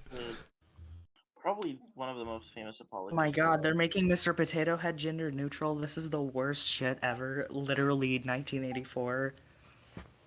Canadian, what did you say? Famous apologist, William Lane Craig? No, well, not quite, but Greg Kukul. You guys should know him. Ah, yes, I have met him several times. I actually went to one of the largest apologetics conference in America. I think you mentioned that last time, and Saturday. you met J. Warner Wallace, right? Yes, I did. I own so many books from J. Warner Wallace. I actually have a person of interest. Person of interest? Hold on. Oh, I also had Bart Ehrman on. If you guys care about Bart Ehrman, I don't know. I'm sending you $5 right now. Hold up, it's loading. Thank you, angels from Africa. I appreciate it. I got it. Send. Yes. Sent. As long as you're angels from Africa, that is you, I believe, with the trumpet guys. Or no, you're Lilith. No, that's Lilith. not me. The way that can be named is not the eternal way. Thank you for the super chat, Lilith. The way that can be named is not the eternal way. The name that can be named is not the eternal name. So yeah, I've actually also gone to a lot of big apologetics conferences. I've met J. Warner Wallace and Greg Kogle and Tim Stratton, or Tim Burton, Tim Bennett. Barnett, that's it. Thank you. The bald guy. Yep. I was there and I handed out Ayn Rand books to everyone. That's hilarious. Did you record yourself? No. That would be a great video. Like going to an apologetics I didn't conference. record myself. Ugh. I didn't. But what I did is I just walked up to all the speakers and I handed them Virtue of Selfishness by Ayn Rand. Because there's a bookstore that sells them for 80 cents Oh wow. where I'm from. Yeah. You can go get all the like small little Ayn Rand books for like 80 cents at that store. It's awesome. All Americans were given their Thank you, Patrick Brownfield, for the super chat. It's the precondition for potato gullibility. Yes, exactly. We need a potato Dawkins. We just need to take like the voice recordings of Darth Dawkins and just switch out God for potato. Isn't that Kent Hovind? So, Darth Dawkins. TJump, are you a fan of the flying spaghetti monster Sky Daddy? Yes, Pastafarianism is the one true religion. Pastafarianism. So what is your channel like about? Like, what do you do? I wrote an epistemology and model of morality, which was the start of my YouTube channel, and I contrast them to religious epistemology and morality by inviting on professors and philosophers, usually from different colleges in apologetics, to have conversations with me about the evidence and arguments for God and about morality. And so that is the foundation of my channel. So I debate So, God stuff. Thank you, Canadian, for the super chat. How do you... Do you believe in objective morality? Yes, I do believe in objective morality. How do you improve your relationship with God? There's so many ways to answer that question, like drown babies. Eat him. Well, see, that depends. All right, look, all right. So if you want the best possible sacrifice, what you're gonna want to do is a baby's blood is gonna be more untainted, and the intention behind sacrificing a baby to be better than like a also a virgin woman would also work because of the intention behind it. Now what you're gonna want to do is draw the sigil for whatever god you're sacrificing to into the stomach of the person you're sacrificing, and you're gonna want to use a ritual knife and charge it with some kind of chant. That's not how the gods that I worship work. They more prefer like imaginary sacrifices, not real ones. Canadian, what did you had something to add to your comment? Thank you, Sigma Annie, for the super chat. How do you get closer to God? How do you feel close? Like, are you asking like a serious question kind of thing? That's you. Like, you feel far from God, so how do you feel better and closer? I don't know. I don't know how to answer that because I don't ever feel. Like, for me to feel close to God, I'd have to believe he existed. And for me to believe he existed, he'd have to interact with me in some way and, like, answer prayers or something. You're far from God, so the question is, now, how do you get closer? So for me to believe God exists, or I'd have to have a personal relationship. So he'd have to, like...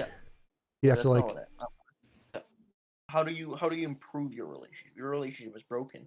How do you improve that? Well, the first thing is to have a relationship to begin with. So I have to actually believe there is a being. I have to, like... interact with them. That would be the first step. Okay, so why aren't you interacting then? I don't know. You answered your own question. Well, God isn't like talking to me or answering prayers or anything. Like, I'm happy to pray. I'm happy to try as many times as you want. God answers your prayers, but not on your will, on his will. Well, he didn't like give me an answer. Like, nothing happened. So nothing happening wouldn't be like, he'd have to actually like speak to me. If he said no, that'd be fine, but some interaction would be a good first step. Sigma Innie. TJump, I'm not going to answer your prayers. God, you're a mod here, right? You're a mod in my server thingy here. Yeah. Okay. I wanted to make Frank one too. Canadian probably fine. TJump, I have a question. You got to ask the administrators of this server for that power, because I don't have that particular power. Gotcha. So Sigma Annie, thank you for the super chat. Primarily due to potato, however, must also be considered with the respect to potato, ergo potato. Yes, potato. TJump, I have a question. What rights are there? Like the moral principle, I think, is it should be impossible to force anyone to do anything they don't consent to doing. That should be the moral principle. Based? That's based. Yeah, so I think that would be the perfect world. Would be one is where it's impossible to force anyone to do anything they don't consent to doing. How about a society completely based on consent, where no legal coercion can be enacted against any individual? Yes, that would be. It's called anarchism.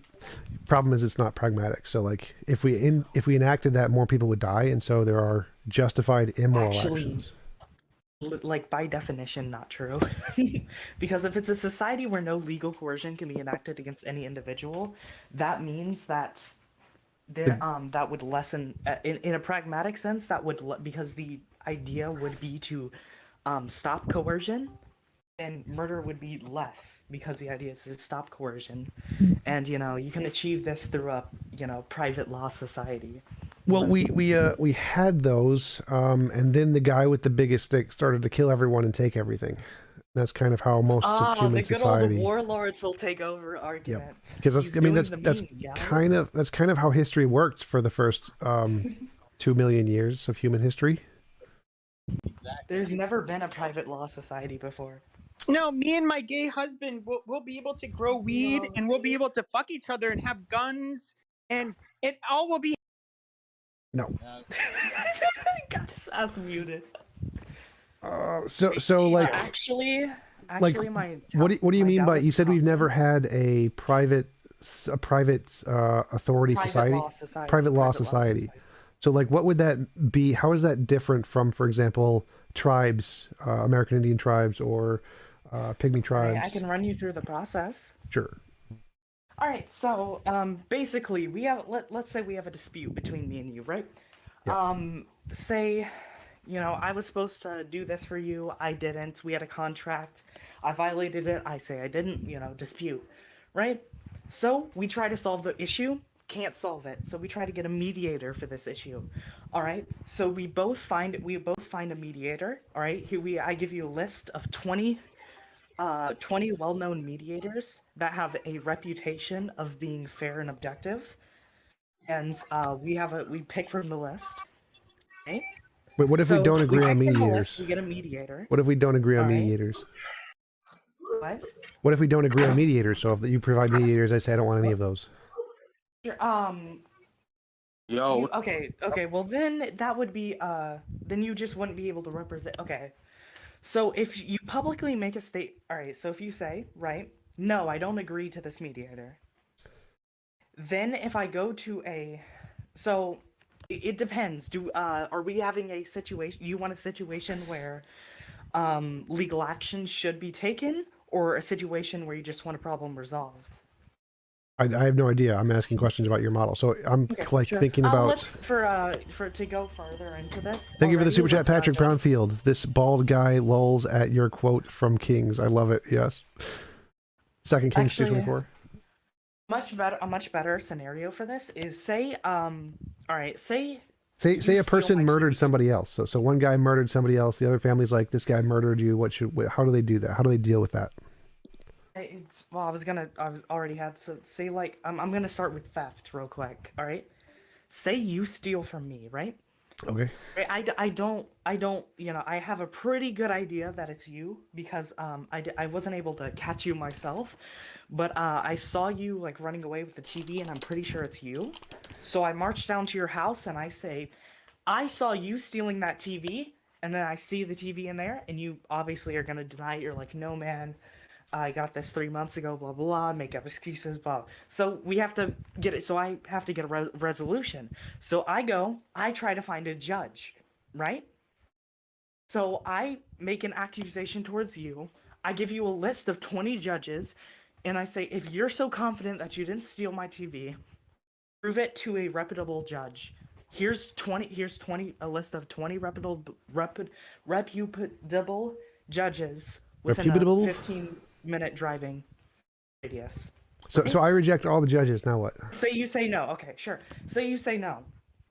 All right. And I take it to a judge. All right, and you don't get to represent yourself. Right? So I take it to a judge, and you don't get to represent yourself. And so obviously the judge is just gonna say, "Oh, well, yeah, I believe in your case. I believe your case."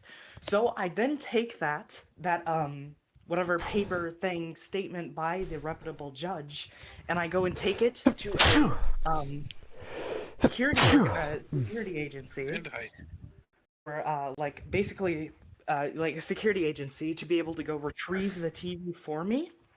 I take it to them. I show them the statement.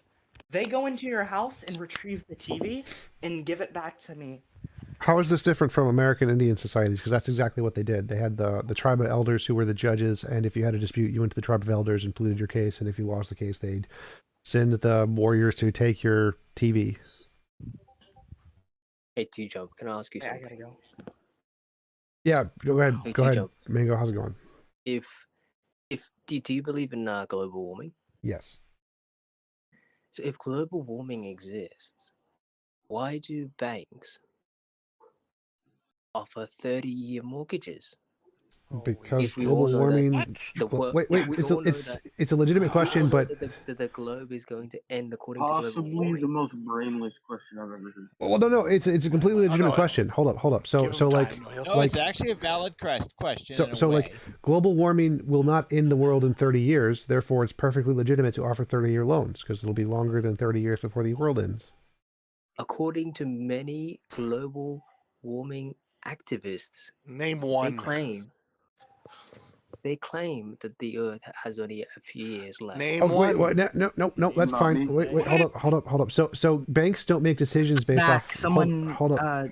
No, but banks. One sec. Hold on. So banks don't make decisions based off what activists believe. They make decisions based off what like the experts and scientists believe. So even if an activist says the world's going to end in a few years, no one cares. The banks don't listen. They care what the scientists say. Global warming is a hoax. Then it's not even real. No, therefore you're a fucking Even moron. if global warming annihilated all life on Earth in 30 years, banks would still offer 30-year loans for another 20 years because they still get interest payments.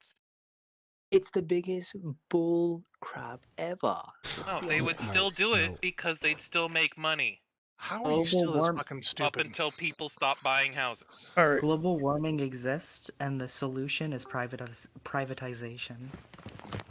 Wait, what?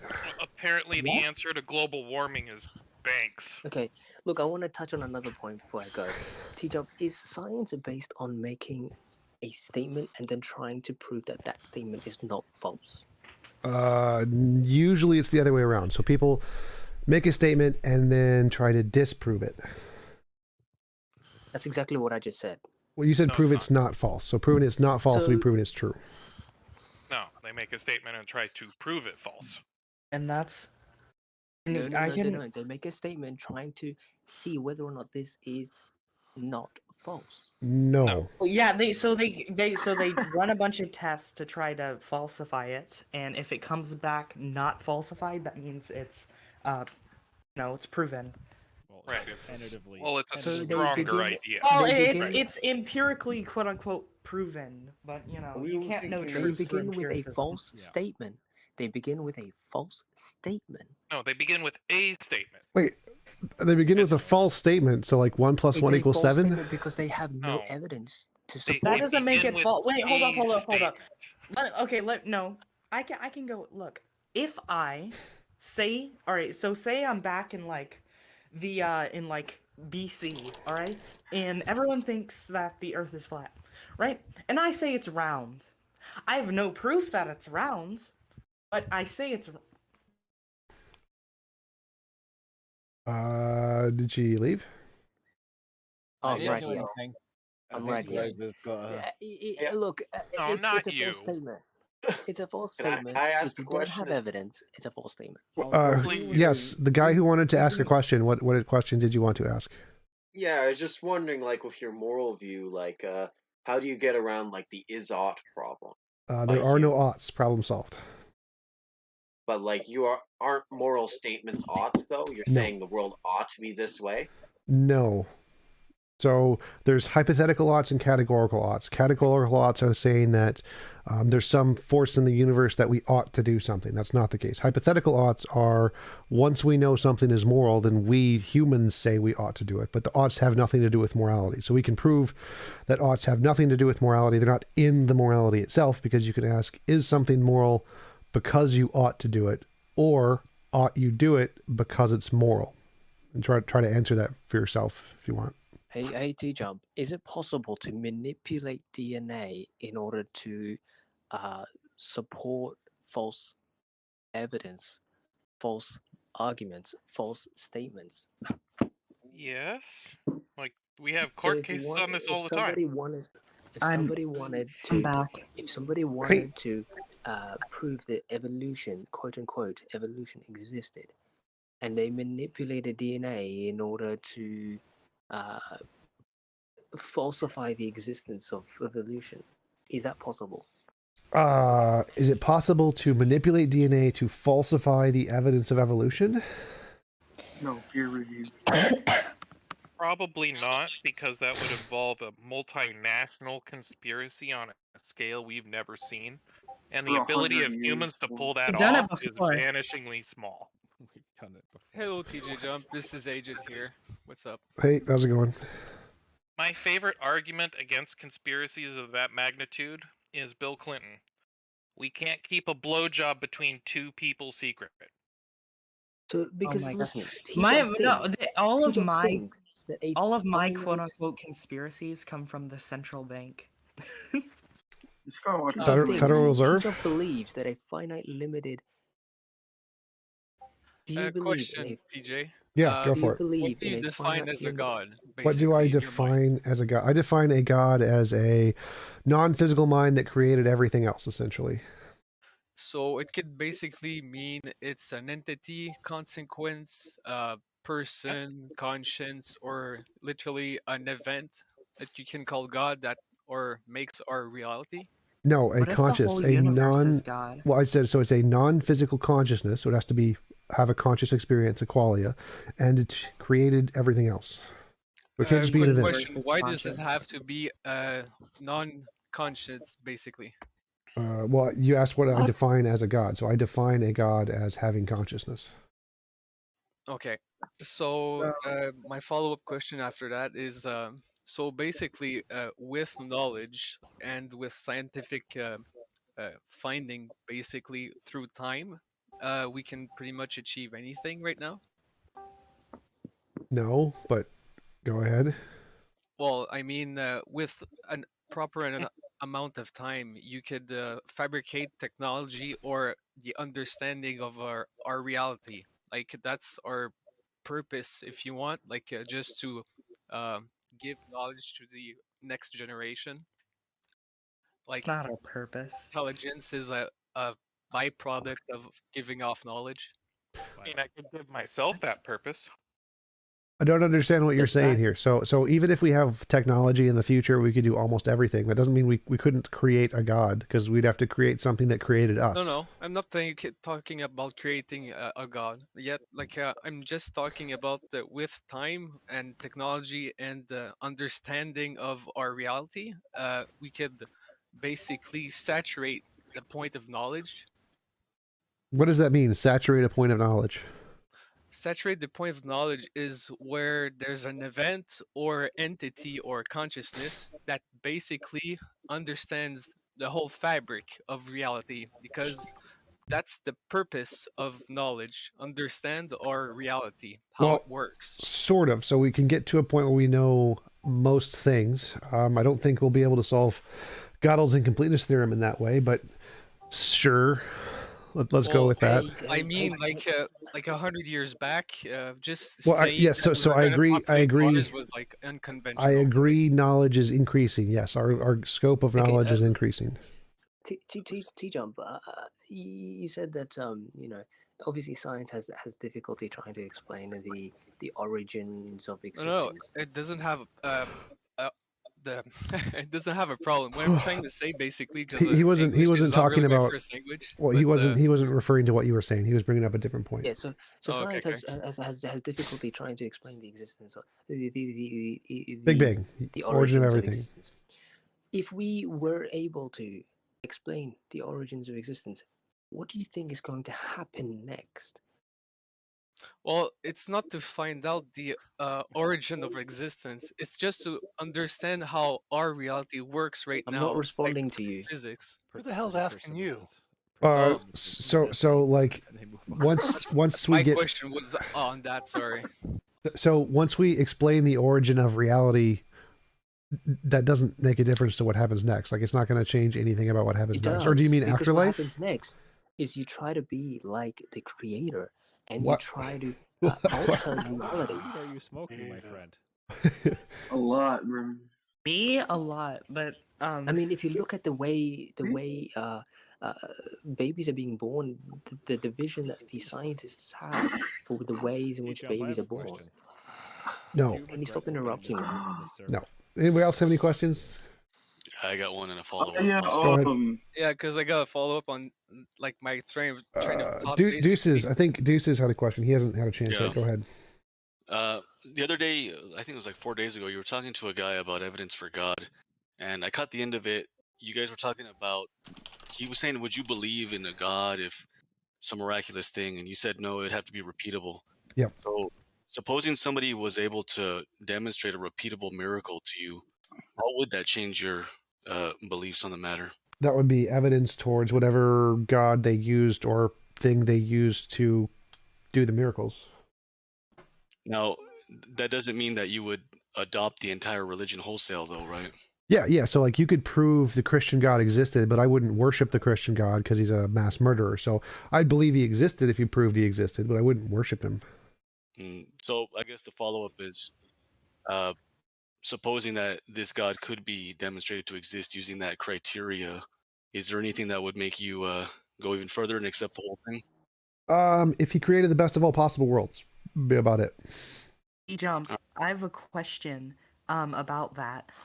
So if the Christian God was proven to be true, would Satan be the morally right, or Yes. or Lucifer really? Well, I mean, So he wouldn't be the morally right one. He'd be less immoral than God, but I think he's amoral. Like Satan didn't do anything wrong when he wanted to be God. There's not an evil. He did kill. Well, the Gnostic interpretation is he didn't.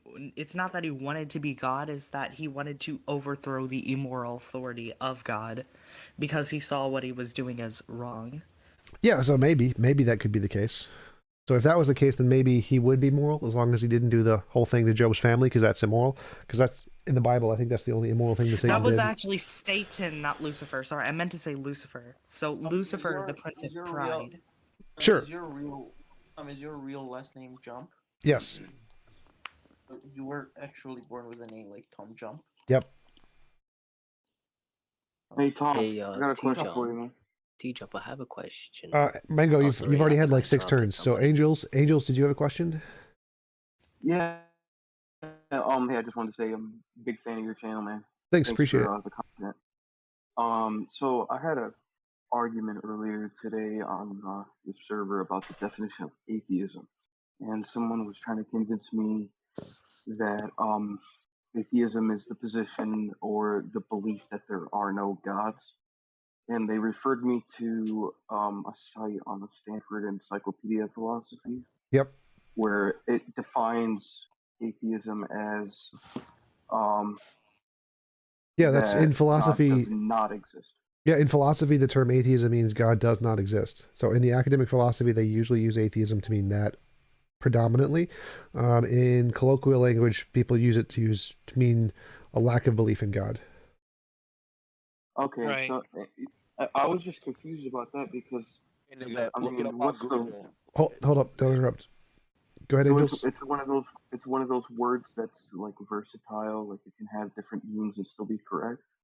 Yes, No, all you could say words agnostic. have that. So like, yes, I it can't is hear you. perfectly legitimate to say that you're an atheist and you simply lack belief. That's perfectly reasonable definition. If you want to use the philosophical definition, you can. You can just say I'm using the philosophical definition and I believe God does not exist. That's reasonable too. But it's up to you to define your position. You can define it however you prefer to define it. It's not wrong to use atheism as a lack of belief. It's totally fine to do that. What do you mean by thanks. God? Personally, I'd say if you want to use the philosophical definitions, say you're a weak atheist.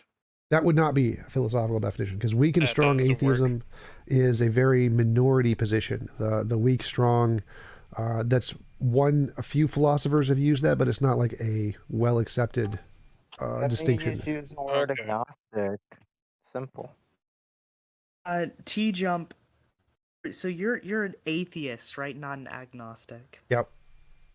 How are you sure there's no creator? Well, I don't need to be sure. There's two things. So one, I can be an atheist and simply lack belief, but I think that all ideas in human imagination start off as imaginary until demonstrated otherwise. And so until evidence is presented for any given idea, it's more rational to conclude it's just something in somebody's imagination. So until evidence is provided for God, it's rational to conclude it's just something people made up. I got a follow up on that. Like right away, I can reformulate better. Like sorry, because English is not really my strong suit. Right away, our understanding, like your thoughts right now, is because of evolution. Basically, like your intelligence with knowledge through time is who you are now, right? What? Like your intelligence, basically your level, like all your knowledge is just due to evolution and your surrounding. Like everything's a Sort factor. of. Evolution never happened. Yes, so far. Like Sort of, that's yeah. okay. Well, if you add infinity as a factor of time, at which point there will be a saturation of knowledge where you will know everything about What is reality this? due to all the time before that. No, So that doesn't why not? follow. Why not? No, because I'm just talking about our evolution of us, or just the universe as a whole. If you add infinity as a factor of time, you can create a saturation of knowledge. No, that doesn't What? follow. That doesn't follow. Well, what I mean by saturation of knowledge is a being that understands the fabric of reality It to doesn't the follow. point. That literally Wait, does not follow. okay, doesn't follow? No. So like Okay. there are different sizes of infinite. So even if you add an infinite, like if I was going to live infinitely in the future, I wouldn't have all knowledge. Like I still couldn't go back in time and know things about, like, did Jesus rise from the dead or whatever. Even if I lived infinitely far into the future, that wouldn't give me all knowledge in the universe because there's also an infinite No, past. I'm not talking about a person. I'm talking. It could be a race. It could be a civilization. It doesn't matter. The Like, same problem still applies. if all human beings all lived infinitely far into the future and they continued to multiply and all of their kids lived infinitely far into the future, not they just wouldn't have. humankind, I'm Hold up, talking hold up, about hold up, hold up, hold up. intelligence. All intelligent beings all lived infinitely into the future. They'd still never know everything because there's an infinite past where we didn't exist. So we would still never know everything. Thank you guys for the haircut, Mr. Boss and Mac the Human. Know Appreciate about it. history, right? But know about of the reality, like technology-wise, you will be able to travel galaxies. You'll be able to reproduce matter. At one point, the saturation of knowledge, where you can basically do what you want to your imagination's extent. That's where I say the saturation of knowledge, where basically you could What if create new industrial reality. society collapses? Well, Even it can if collapse humans and did live forever, start from nothing. there's the whole idea of privacy. Like I could do something in my own home in sealed conditions, and this infinite forever knowledge of humans going into the future wouldn't know what my fart smelled like, for example. Everyone will like, now know doesn't what Juice private. Force describe smell like. reality. That's not information that's pertinent. Wait, if you so want. I think what he's saying is that Actually, we are will you gonna build a time machine and understand. go back and smell your Wait. I think he understand. I think he's saying that as we gain in technology, we will understand more about the foundational physics of reality. Yes, exactly. Okay. Yes. Okay. But if you add infinity as a factor of time, what point does the saturation of knowledge happen? What saturation? What do you mean by saturation? Still don't get what he's Saturation of trying to knowledge get at. is when you know the whole books of physics. If that's a good metaphor, because So are you saying there's that gonna when be every an end person page. are you asking when does every person know all of the fundamental physics? Well, doesn't need to be a person; could be a collective. I don't because care. that amount of knowledge Any would be consciousness, unheard of. doesn't matter. Any consciousness. So are you asking what point will any consciousness know all of the fundamental physics? Exactly. I have no idea. It depends on what it is. Like we could know Why it is tomorrow. this question important? Well, at that point, if you want to understand reality, the next question would be to create one. If you have the knowledge to make one. Sure, we would probably create universes if we could. Well, not us. I'm talking about an entity with the saturation Sure, of an knowledge. entity It's the probably end would. point. So what? Like the end goal. Is this nigga on meth? Maybe. I think he's trying to get to God because he's trying to get. How to much like being that what created weed are you smoking? Because I want some. Well, it's just a definition through pure logic. I'm just looking us through You're time. trying to get to God, And I'm aren't you? trying to put the ladder at an infinite scale and see how far it goes. Yeah, What so is we the gain intelligent knowledge. factor? How hey, far TJump. does the saturation of knowledge goes? Yes, we gain knowledge. We will create universes. Next. Hey TJump, is your objective morality, does that apply to all creatures, all things? All But yeah, consciousness. if we create Hey, the don't basically don't interrupt. realities, Don't we interrupt. got Don't interrupt. multiple Stop gods. interrupting. Hold up. Yes. My morality applies to all consciousnesses. All Wait. consciousnesses. What about the unconscious? They're not moral agents. I would disagree. How would you that, define a moral agent then? A conscious thing. Right. I would disagree that morality applies to all things conscious. I think morality only applies to people with the a priori knowledge of property. I Because the disagree. only rights, I think the only rights animals. that exist are property rights. I think animals all should also have rights, and anything with intelligence. Should or yes. do? I do. And you also believe in that? Do you believe in determinism? Is that correct? Yes. Oh, and sorry. So if my you bad, think that I everything gotta- is determined, why is it objective morality or the definition of an objective morality necessary? Because it doesn't matter if things are determined; things can still be moral. Irrespective of whether something is moral or not, it's irrespective because everything's determined.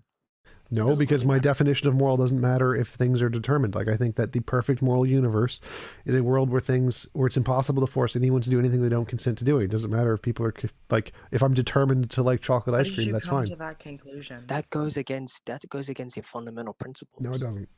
Of So determinism. no, it doesn't. Are you TJump. claiming to know TJump's principles better than him? Are you psychic? So Can I I have smoke a it too? yeah, go ahead, question. Lilith. Sorry, What was your go ahead. question? Yeah. So do you think that correct me if I'm wrong, but do you think that we shouldn't the reason why we shouldn't force anyone to do anything that they don't consent to doing is because it's impossible to want something to happen to you that you don't consent to? What? Sort of? I kind of get what she's saying. I would say It's kind of it it's is the possible. anti-frustration. It's the anti-frustrationist view, basically. Oh, and I got the perfect analogy for my saturation of knowledge. I want to basically keep means, talking about her question for a moment, please. Yeah, I Okay, just sure. I want to know, like, because what you're basically describing is ethical voluntarism, and I Yep. want to know how did you come to ethical voluntarism? I looked at the patterns in moral intuition and moral progress, and I tried to make a principle to describe the pattern in those things. And the principle I came to is that any involuntary imposition of consent is immoral. Why is it immoral? I'm looking at the patterns in the things we refer to as morality, moral intuition, moral progress, and I define the principle that describes that pattern. So if we're looking at things that we call morality, moral intuition, moral progress, we call those are the things Things that humans create, like made up. No, those are things we feel. So they're feelings, and we experience them, and we use the word moral to refer to those things. And is there a pattern in those things? Yes, there is a pattern in those things. And that pattern indicates it's probably not just something we made up. It's probably something more than that. Because especially if we see the pattern in other aliens, other species, artificial intelligences, if this pattern exists in all conscious agents, then it's definitely not something we made up. And what is this pattern? We'll give it a principle to describe the pattern. And I think the principle I used is the one that describes the pattern. TJump, I think you have the right idea, but are coming to the wrong conclusion. I think he's Right? on the right track, though. Yeah, but, he's on the right track. No, he's definitely on the right track. That's the right track, What right? what is the Those wrong conclusion? fundamentals that underlie morality, those exist in simplest things like game theory, which basically shows at very basic levels that cooperation works better than outright competition. Well, what I was more getting at is that what you're seeing the pattern is humans inherit a priori understanding of property, and that comes to self-ownership, and that's the reason why violating someone's consent is wrong, because they're self-owners. Yeah, it doesn't. Right? I don't think that makes any sense. Like, because a priori I property can rights explain. can apply to like anything. I own other people. Like, you could say that depending on your a priori property rights. Like, that doesn't make any sense. Well, I mean, here's the thing. So you basically, property is or property rights is having the entitlement of control over something, a tangible thing. Life is like a Yeah, who did that? Anyway, so what I'm getting at is basically that humans have an a priori understanding of ownership of property, and since we know how, like, from birth we have a good sense of what is ours. Now we may not have a good sense of what is other people's, but we do have a good sense of what is ours. We have this a priori knowledge of ownership in our heads, right? And how we come to own ourselves is because there's only two ways you can legitimately own property, and that is either through the homesteading principle or through voluntary transaction. And since your body is unowned, you homestead it. So to homestead, you have to put work into something with intention to own. And since we have you have to have the a priori knowledge of ownership to be able to have the intention to own. So I don't think any of those are a priori concepts. None of those. Those are all things, social constructions we've made up about property rights. None of those are. But they're not. They're a priori. How are they a priori? Because it's knowledge gained outside of experience. How is it things you know just by thinking about it? Like, making stuff up isn't knowledge you gain just by thinking about it. Like, It's if I not say making stuff up. Like, okay, for example, no, what I'm saying is, like, it is all the concept of, like, the homesteading that comes from, like, ethics, which comes from rationalism, rational deduction, right? well, no, it Okay. doesn't. Oh, property rights don't come from rational deduction. There's no a priori knowledge that can get you to property rights. Sure, there is. It's very How? simple. You cannot disprove property rights. Well, you can't disprove that there is a magical I can explain leprechaun why in my you butt. can't disprove it. I can explain why you can't. Well, disprove it. no. Wait. You can't disprove that there is a magical leprechaun hiding in my butt, but that doesn't mean it's true. It doesn't mean it's a priori. You cannot make an argument against property rights without getting into a logical contradiction. The reason What? why is to argue against property. There are no you property have rights. You have to pre-assume self-ownership to be able to Nigger. argue for first. No, you don't need any kind of property rights or ownership rights. You can just say they're all imagined by humans. Like, there's no logical contradiction in that. No, that would be the same as saying I'm dead, because that would be a contradiction. No. Yes, it is. It's a contradiction. No. I don't have property rights doesn't mean I'm dead. You don't have property rights? All right, sure. Why are you arguing with me right now? Because potato. How does that refute my argument? No, here's why. All right. Argumentation is a peaceful way of resolving conflict, right? So? Argumentation? Argumentation Oh. is the only. In fact, it's the only peaceful way of resolving conflict.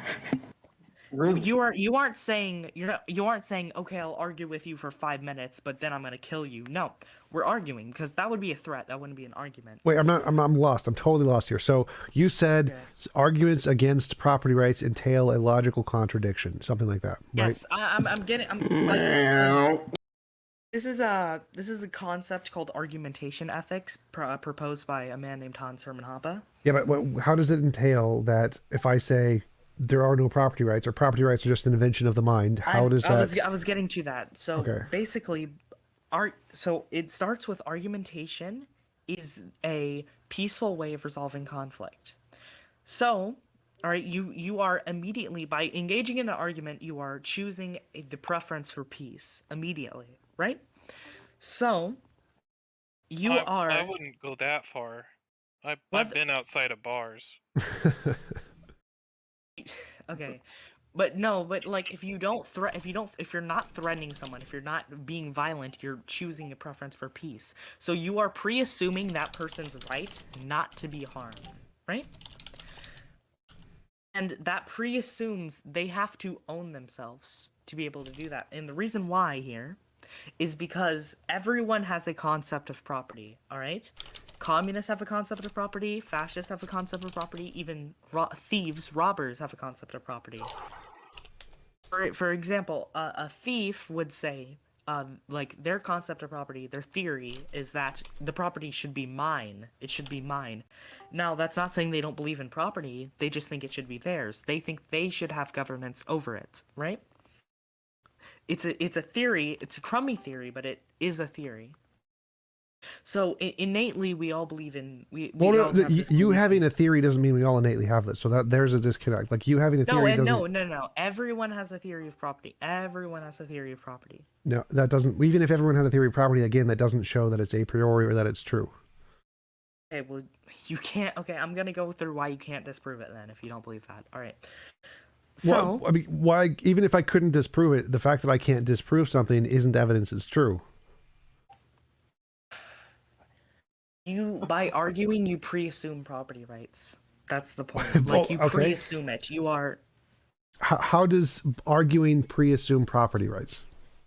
because you have to assume self-ownership to argue, No, I don't. right? No. Yeah, I don't really think that does. This is the transcendental argument for property rights. It's hilarious. No. Oh. Well, yeah, transcendental It arguments. Transcendental arguments are arguments that you are things that must be true in order for you to make the argument. So it's like presup. It's what presup is doing. Would you consider like a game of chess a type of argument? Why do people jump into this chat and do that? I don't. Stupid. Would you consider What if I'm the only one that owns the Can I chess ask you a question? pieces? It's really funny. So a computer playing chess against you would somehow be assuming property rights of itself? When did I say that? No. No, you just said everybody who argues is like assuming property rights. Yeah, I never said Presupposing. chess. Chess isn't an argument. What conflict are you resolving? I said you're trying to win. It's not a conflict you're trying to resolve. You're playing a game. You're trying to see who's better at chess. If you're trying to see if you're trying to see who's better at chess, and you have an argument, and basically it would be the talking about I'm better at chess, and then you say no, I'm better at chess. That would be the argument. Are you playing the game would actually be doing? I specifically prefaced this line of questioning with would you consider playing a game of chess as a type of No, I argument? just explained why it wasn't. Well, it's analogous to it.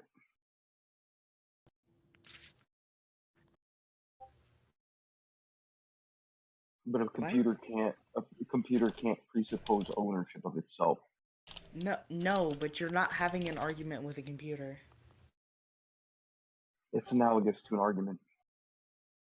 What are you talking about? It's analogous to your argument. I don't know what Who's analogous believing in means. What the fuck is going on? I don't know. People trolling the channel. Yeah, the people who are screaming the N-word are trying to rejoin and scream more N-words. Alexer scream the N-word with the yellow coat, and Frog Legs scream the N-word. Frog Legs was doing a lot of that crap, and also Frog Legs was bouncing in and out rapidly. I mean, is my argument not? There he goes again. Questions not It's making sense or Alexer. something? I explained why chess isn't an argument. No. Arguing but is who it- is better over chess is an argument, but arguing like chess. One of you guys do jobs, like admins of the server. You guys just Yeah, there's two of them in here, Hey, but if you they're would actually, asleep. like, maybe just take a second to breathe. I'm actually like currently detaining them, so thank you. Thank you for like finally being useful. Okay, I Man, promise. would be nice. Maybe you mean you can always apply for mod if you think it's that bad. I mean, it's really not that bad, It's just when you have people like. Well, there are a lot of people in this server. Stop talking about it. Because you're still talking about it is why they're doing it. Just let her do her job. Shut the fuck up. Let the conversation continue. Hey, TJump, I got one more question because I want to end the night on a positive note. I know you used to be a video game tester. Yep. What was the most frustrating, most annoying game you ever tested, and why? Either Bakugan, Mad Carts, or the 3DS Princess game. I played, what's the Barbie Princess? I played Barbie Princess on the 3DS and I had to test that game. Oh, Jesus Christ! I can't. That Where sounds can I like find hell. Where can I find your theory of morality? Like, where can I? My YouTube channel. Barbie Princess. Yep, my YouTube channel has a whole playlist of my secular objective morality. I think is what it's called. Okay. I have secular objective morality. TJump, me and you Can go I sit down and talk. is it possible for me to DM you a video on argumentation ethics? Sure. Okay, yay. Okay, let me get the one by Tom Woods. Because that's the best one. TJump, me and you to talk about old bad video games someday. Bible Adventures, Nintendo. That shit slapped. I don't know what you're talking about.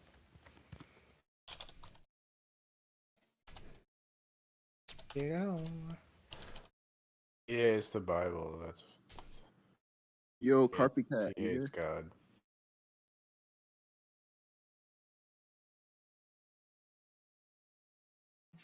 You would agree with me too if you tried playing that game, that it is not a good game. Hey, TJump, would you say Christianity is harmful? It can be, but it can also be beneficial. So it's not like 100% harmful. It does benefit many people's lives, and it was definitely evolutionarily beneficial and caused many benefits, more than the negatives throughout human past. But today there are other ideologies that are even better that would be Like Taoism. well, yeah, that would definitely be better. But I would say more like secular humanism. My model of morality would be better. Would be the best ones. I actually consider myself an anti-humanist. Let's destroy all humans. Humans are terrible. No, well, it's not like the post-human idea of destroy all humans. It's more I'm favorable towards technology and techno-capital and the acceleration of the human race to a kind of to a kind of cybernetic singularity. I saw where that was going. I think that's But like I can't say I disagree I either. think that's more like post-human, not anti-human. It's not. No, I just said it wasn't post. It's like humanism just is unmute a troll? basically humanism is the favorment of it basically like it's a favorment of humans. All right.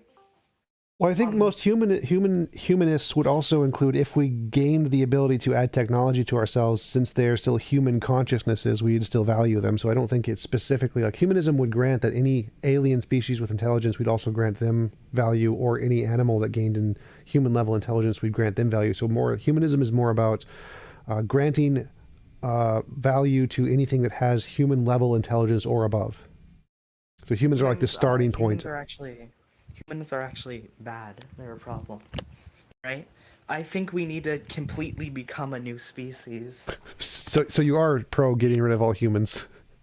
Well, yeah, in favor for becoming a new species, yeah. Yeah, bro, 'cause that's totally possible.